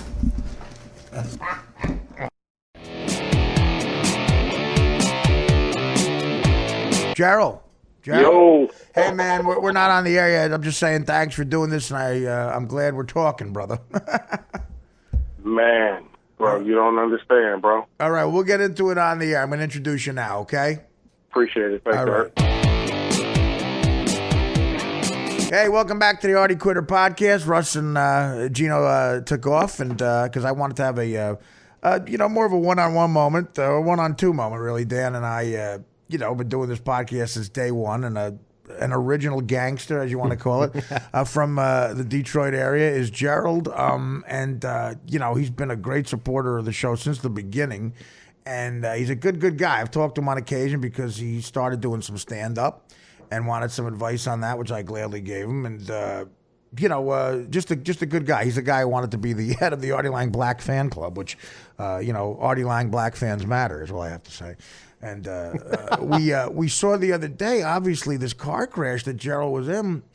The picture is insane. The car caught on fire, and he was in the ICU. And his brother, right? His brother told us, Dan, right? Yes. That Gerald was in the ICU, and we were pulling for him, and we mentioned that. And I texted Gerald, and he's good enough to talk to us now on the phone. So we're having him on as a guy who deserves to be a guest on the show more than anybody, because he's one of the producers. He's one of my bosses, as far as I'm concerned. And we're calling to see how he's doing. Gerald, what's up, man? It's Artie. You're on the air with Danny. Dan, Artie, what's up, man? I appreciate the call, man. I first like to say, bro, I really appreciate the love, man. I'm Twitter support, man. People calling me and texting me and whatnot. It was cool, man. I didn't even know my brother had reached out on Twitter. Yeah. And what kind of Twitter hound I am. I'm always on there, No, that's all right. I mean, listen, you're definitely a guy that we're concerned about, because anybody who supports the show like you did is someone we're concerned about. And Danny told me when I woke up about your situation. And first of all, where are you right now? I'm at, I think I'm at the same hospital you went to, which is hilarious. That is hilarious. I'm at, William Beaumont Hospital. Is that where you went? I don't remember. I got to look at the 4,000 bills that I have from him. But no, my insurance. Yeah, I'm at I'm at William Beaumont in the recovery. I think that's it. I'll tell you. Maybe you could tell me better because you know the area. I was at the Royal Oak Theater, and then I was staying, I think, somewhere near like Bloomfield Hills, and a really nice. That's absolutely where I was in Farmington, which is the next city over. So okay, yeah, I played the Royal Hospital. at the end of my gig at the Royal Oak Theater. I did an hour in the classic Detroit crowd. At the end of the hour, I was there. Yeah, I remember I was saying hi to everybody, and some guy yelled out, "You look like shit," which is normal, though, And I got back to my hotel, and the next day I was supposed to fly to Los Angeles for a week to do a bunch of appearances, and what happened was my blood sugar, I didn't realize got above 500, and little did I know I transferred from type 2 to type 1 diabetes in the 3-week period before going to that show, and I couldn't get on the plane. I went to the emergency room. My manager, Tim Sullivan, brought me there, and I stayed there for 9 days. My fiance at the time, Adrian, was already in L.A. She flew in and stayed with me, with Timmy, and it was 9 days of okay, getting better. They were a great staff there, and I'm glad you're there, but you're still in the hospital, in other words. So you're out of ICU, but you're still in the hospital. Absolutely, yeah. I'm in recovery right now. I've been in here for a couple of days. You know, ICU was just a touch and go. Just had some lung issues. But well, tell us what happened. I was on my way out, trying to go hang with some partners of mine out in Farmington area. I was on the freeway. And for you white people, that means friends of his, partners, friends of his. Right. Yeah, not like gay partners. Dan Filato's boy, Whatever. No, we know. It's for partners. I grew up with some of the brothers. Yeah, partners means friends. So tell us about the drive-by. Absolutely. So just going to hang out, man, on the freeway, and somebody just kind of came in and cut across 2 lanes of traffic trying to get to his exit. Really? And he kind of missed it, and back end of the box just clipped right across the top of my truck, man. Oh my God! And I lost control. I hit the wall, hit a car next to me, and the front of the truck. The front of my truck was it was totally smashed in. I couldn't even get out the driver door, Well, you made a Freudian slip there. You said truck, and then you said my truck. Whose truck is it? Of course, you probably did steal the truck. Wait, whose truck? I would laugh, but it hurts to laugh. We're trying to make it. It was just funny the way you said truck. Oh no, my truck. No. So wait, dude. Yeah, because we saw the truck, man. Well, first of all, what is that? That's like a SUV of some kind. Yeah, Yukon Excel. All right, it was on fire. 6 weeks old. Yeah, it was 6 weeks old. It was on fire, engulfed in flames. So engulfed in flames. After I hit the wall, it just poof. The whole front end just went up. I couldn't get out. Wow. The lady that I hit actually got me out of the truck. Wow. She opened my back door, and helped me out of the truck. Pulled me, basically pulled me. Artie, I'm a big dude. Bro. Right. I'm about 260, and she's probably about maybe 150 pounds. Man, a little butterball. But she, pulled me over the seat, pulled me out, and the truck. It was done. Those pictures showed it no justice. You could barely tell what color the truck was. So she's a hero. Absolutely, dude. And I hit her. You know what I mean? I hit the wall and hit her. You were the only guy in the truck. Yeah, I was by myself. Absolutely. Okay. So she pulls you out. If she hadn't have done that, Gerald, you could have died. We wouldn't be having this conversation, dude. I got a little bit of burn on my legs, 2nd-degree burns. They told me on both of my legs. I broke my left leg from right below the kneecap. Wow. Just from the dashboard, kind of. Dude, it was barely enough room for my leg to fit in that area, between the dash and the seat. The steering wheel was pressed into my chest. Wow. I broke about 6 ribs. Oh my God. It was all bad, man, all bad. And I went in the shock. I found out later from her. Went in the shock and passed out. And I don't remember anything after I hit the ground after she pulled me out of the truck. That's the best thing that could happen, though, man. You sleep through that hell of getting to the hospital and everything. I was already saying my prayers, bro, when I was sitting in that. And look, I'm not a believer, bro. Yeah. So many things have happened in my life that made me say, "Really, a God? Are you kidding me?" Right. But at that moment, I didn't have a choice but to, say, "Look, man, just take care of my son. That's all that matters. Sorry for any wrong that I've done. I'm sorry for any beliefs that I didn't have." And the next thing you know, this lady's opening the back door, pulling me, over the driver's seat and out the back door. Now wait. So again, real quick, just the detailed version of this. So you're driving, and a truck went into your lane or fell. What happened exactly? So I'm driving down the freeway, right, and a semi missed his exit, or obviously looked like he missed his exit, which was to the left on the freeway. Right. And he just came across 3 lanes of traffic to get to his exit. Okay. You know what I mean? And just kind of mowed right over the front of my truck, which threw me into the wall, Okay. And then you hit a woman after that. Yeah, after I hit the wall, I hit her car. Did the semi-truck driver stop? Yeah, he stopped about a quarter mile up. right at the top of the exit that he was at. He stopped up there. And now I hate to say this, Gerald, but of course, was the driver a Walmart guy? I mean, Tracy Morgan has $400 million right now. Are you going to get a settlement? It sounds like his fault. Look, we got somebody on the case already. Put it that way. I bet you do.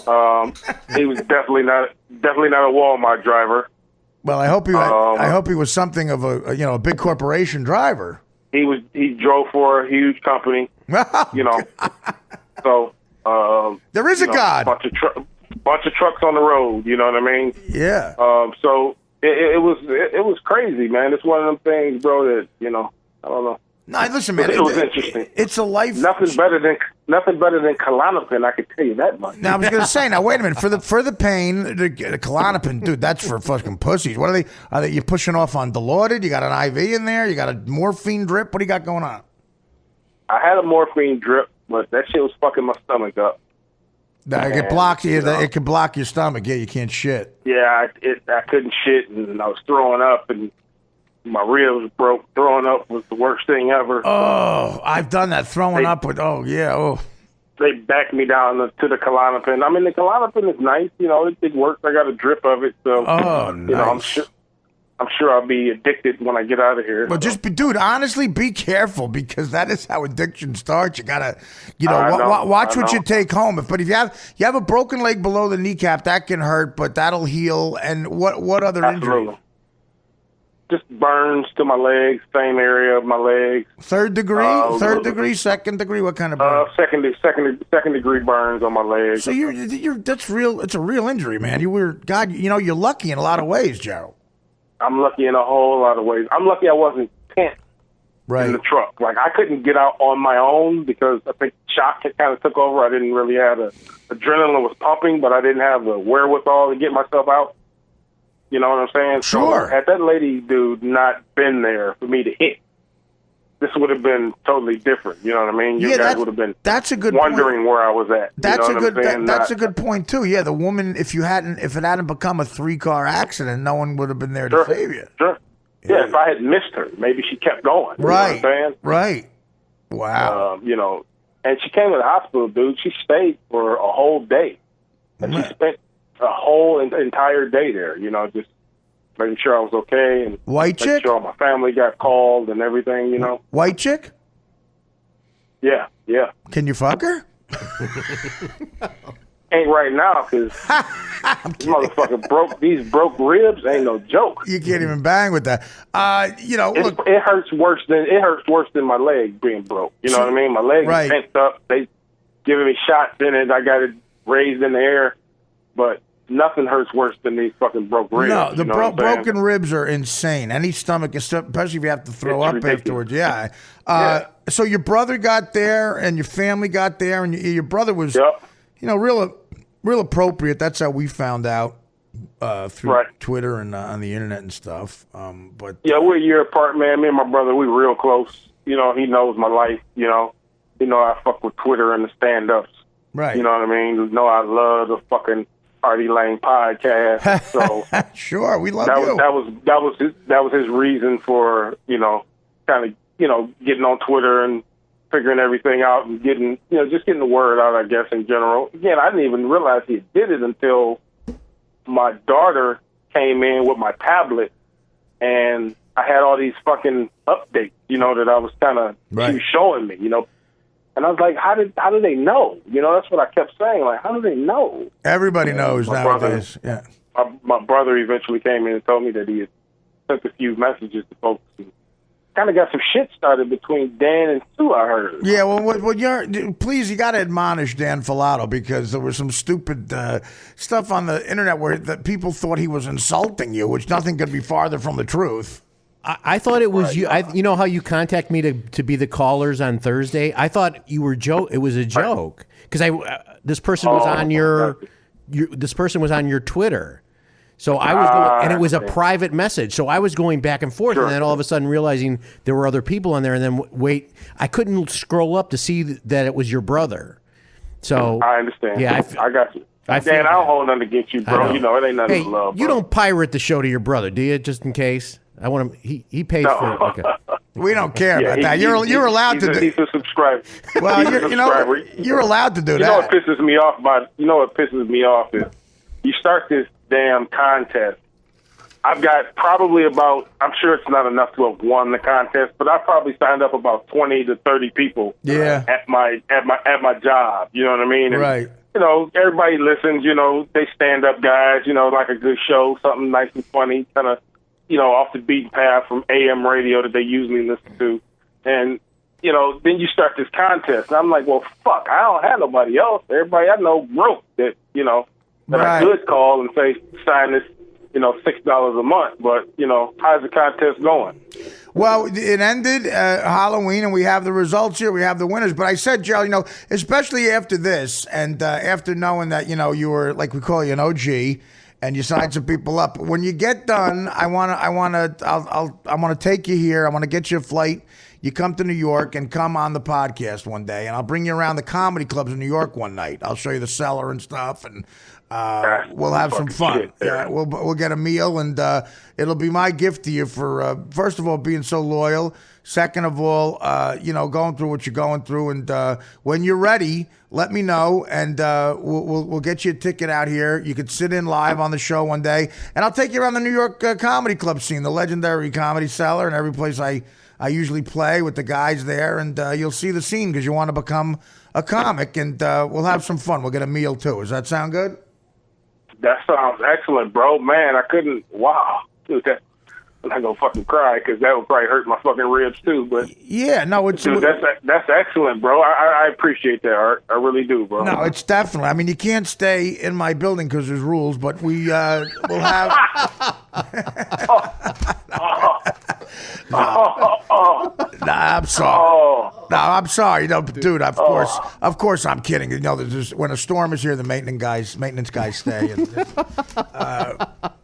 dude, honestly, we're gonna have. I'm gonna take you to New York, and we're gonna have some fun. Well, again, you could be live here, and we'll take you for dinner in Manhattan, and I'll show you we'll take you to the cellar. It'll be fun.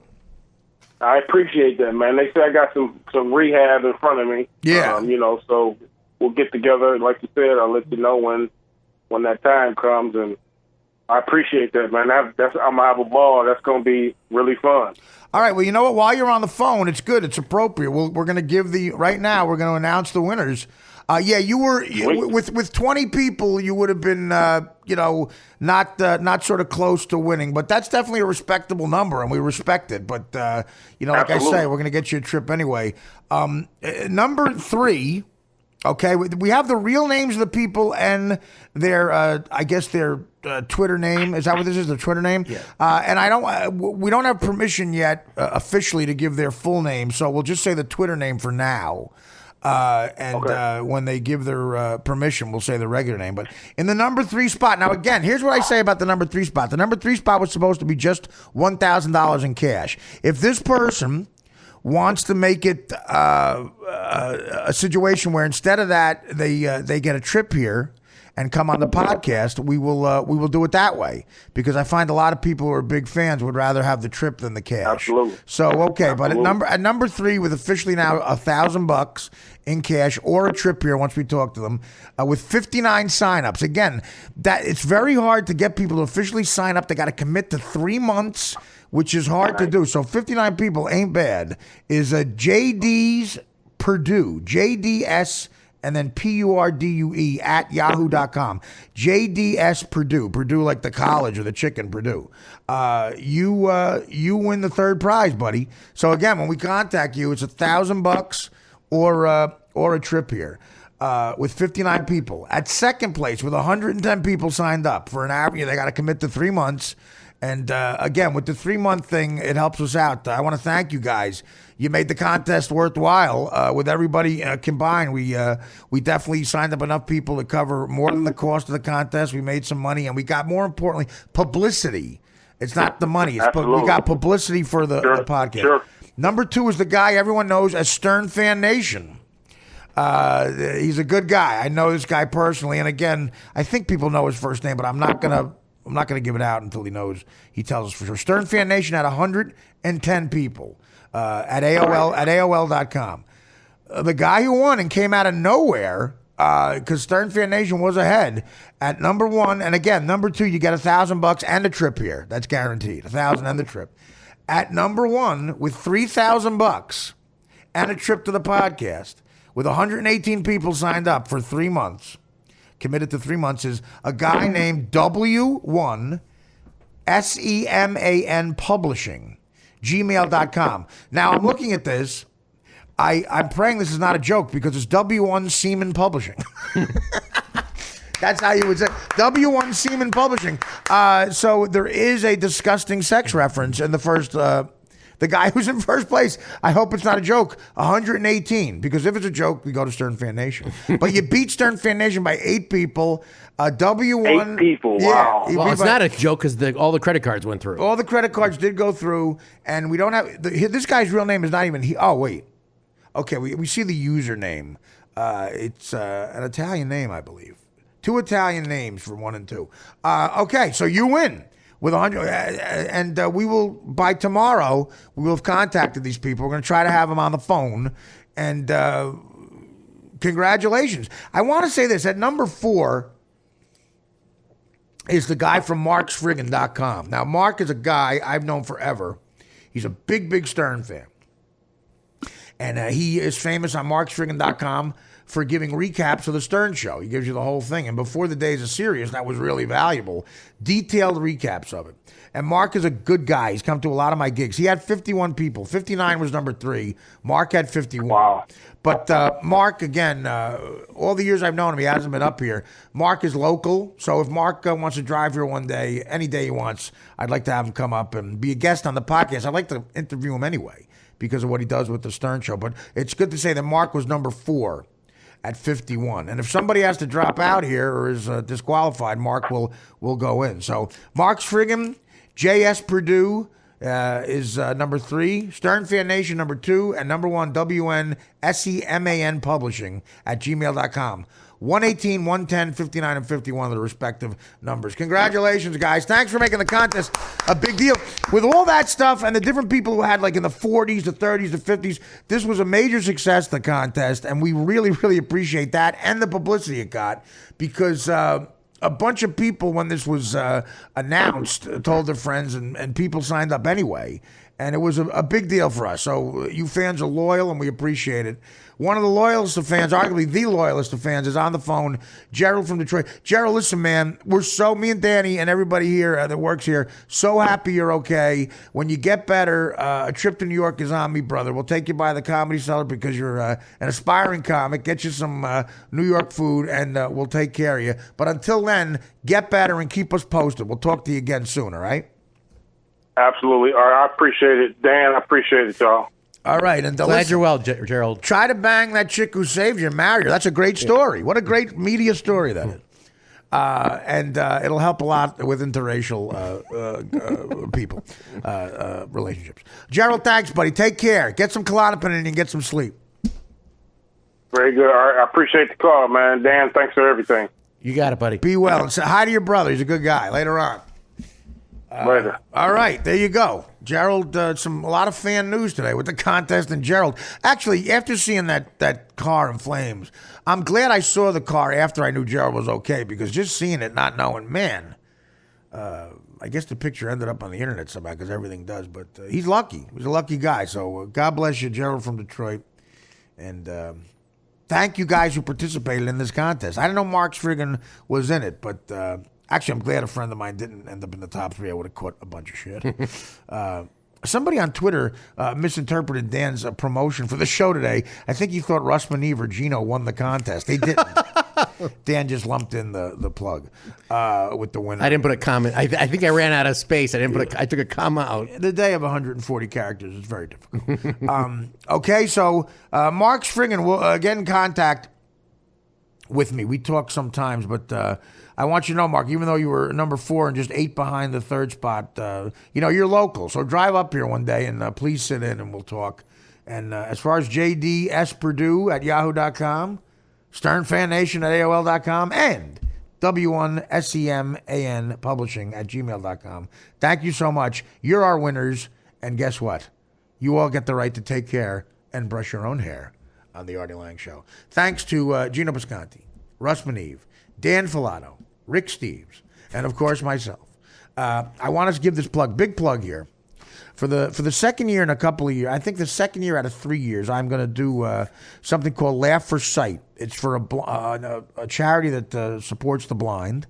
And, I'm all for blind women because they are, hot blind women are something that's a market I've tapped into, put it that way. This is a Gotham Comedy Club. Gotham, my buddy Chris Mazzilli over at Gotham always does amazing charitable work. I've been part of a bunch of charities there. I've done a couple of TV gigs there. I did 2 Gotham Lives that I hosted there. The last one was for Mark Cuban's network. What's Mark Cuban's network's name? Remember that? Axis? Axis, yeah. I did. I hosted it live once at Gotham, and when it was on Comedy Central, I hosted it once years and years ago, back in like 06. But I also did Jack and Coke, my second stand-up comedy special, my first one for Comedy Central, Jack and Coke. I taped at Gotham Comedy Club. It's one of my favorite sets I've ever done. So I love Gotham. I love the Mazzillis. They own Levity Live, too, in Nyack. And on Monday, November 16th, at Gotham, I will be part of a stand-up comedy lineup that includes the following. Gilbert Gottfried, Todd Barry, Rich Voss, Bonnie McFarlane, Daryl Wright, and Craig Carton is going to host from Boomer and Carton. Craig, I love Craig. He's a good friend, and I've done events where he's hosted it before. One was at the Beacon Theater for the Sandy Relief Fund, the hurricane. Nick and I both did sets at the Beacon that year, if you remember. Craig is a good guy, so he's hosting. But the big deal for comedians and people like me is, of course, Robert Klein. Robert Klein, legendary comic, is also part of this. And, of course, you got me, Gilbert. Todd Barry is as funny as human beings are. Rich Voss is just hilarious. His wife, Bonnie McFarlane, hilarious. And not for a chick, just hilarious. Daryl Wright, just an amazing lineup. This is Monday, November 16th at Gotham Comedy Club on 23rd Street here in New York, West 23rd Street by the legendary Chelsea Hotel, where Sid Vicious killed his girlfriend, supposedly. And Robert Klein is very nice, according to Mike Buschetti. Is he? Yes. I didn't know that. Yeah, Mike said that he was very nice. When did he say that? Oh, he did? Yeah. I've met Robert Klein a couple times. Huge asshole to me. No, good guy. He was always... no, he's one of the... First HBO special for stand-up, I believe, was Robert Klein. He's a pioneer. People like Seinfeld, he's their hero, and I love him too. 8:30 p.m. is the show. Music starts at 7 p.m. There's going to be music. So, again, Monday, November 16th at Gotham Comedy Club, West 23rd Street here in Manhattan. Come out for a great, great cause. Go to Brian@laughforsight.com. Brian, Brian, @laughforsight.com. Again, me, Gilbert, Todd, and Rich Voss, Bonnie McFarlane, great lineup. So come out for that Monday, November 16th, and go to artiequitter.com for all Artie news. I got a bunch of stand-up coming up. And again, this Judd Apatow produced show that I booked for HBO called Crashing. We shoot the pilot in a few weeks. It's really, really exciting. I just talked to the wardrobe department, going in for a fitting, and it's fun to be part of a series. I haven't been a regular on a network series in years. It's a fun gig. And we shoot the pilot in a few weeks, and a guy named Pete Holmes, who is the comedian who's the star of the show, it's about him, will be our guest here later in the week. So we're going to tape that show Thursday. It might air next week or a Friday bonus, I don't know. But Pete Holmes is the star of the show, and I play myself. I play a guy named Artie Lang. It's hilarious what happened. Judd Apatow and Pete Holmes and HBO, I can't thank enough, as well as the casting director, Gail Keller. They never get shout-outs. I want to give Gail a shout-out. She really helped me get this gig. So I'll keep you posted on that. A lot going on in this world, but the podcast steams ahead. It's so much fun, and this contest helped out a lot. So thanks again, guys. More on the contest tomorrow. We'll try to get these guys on the phone who won as the week goes on, or just tomorrow. Love you all. Take care. Brush your hands.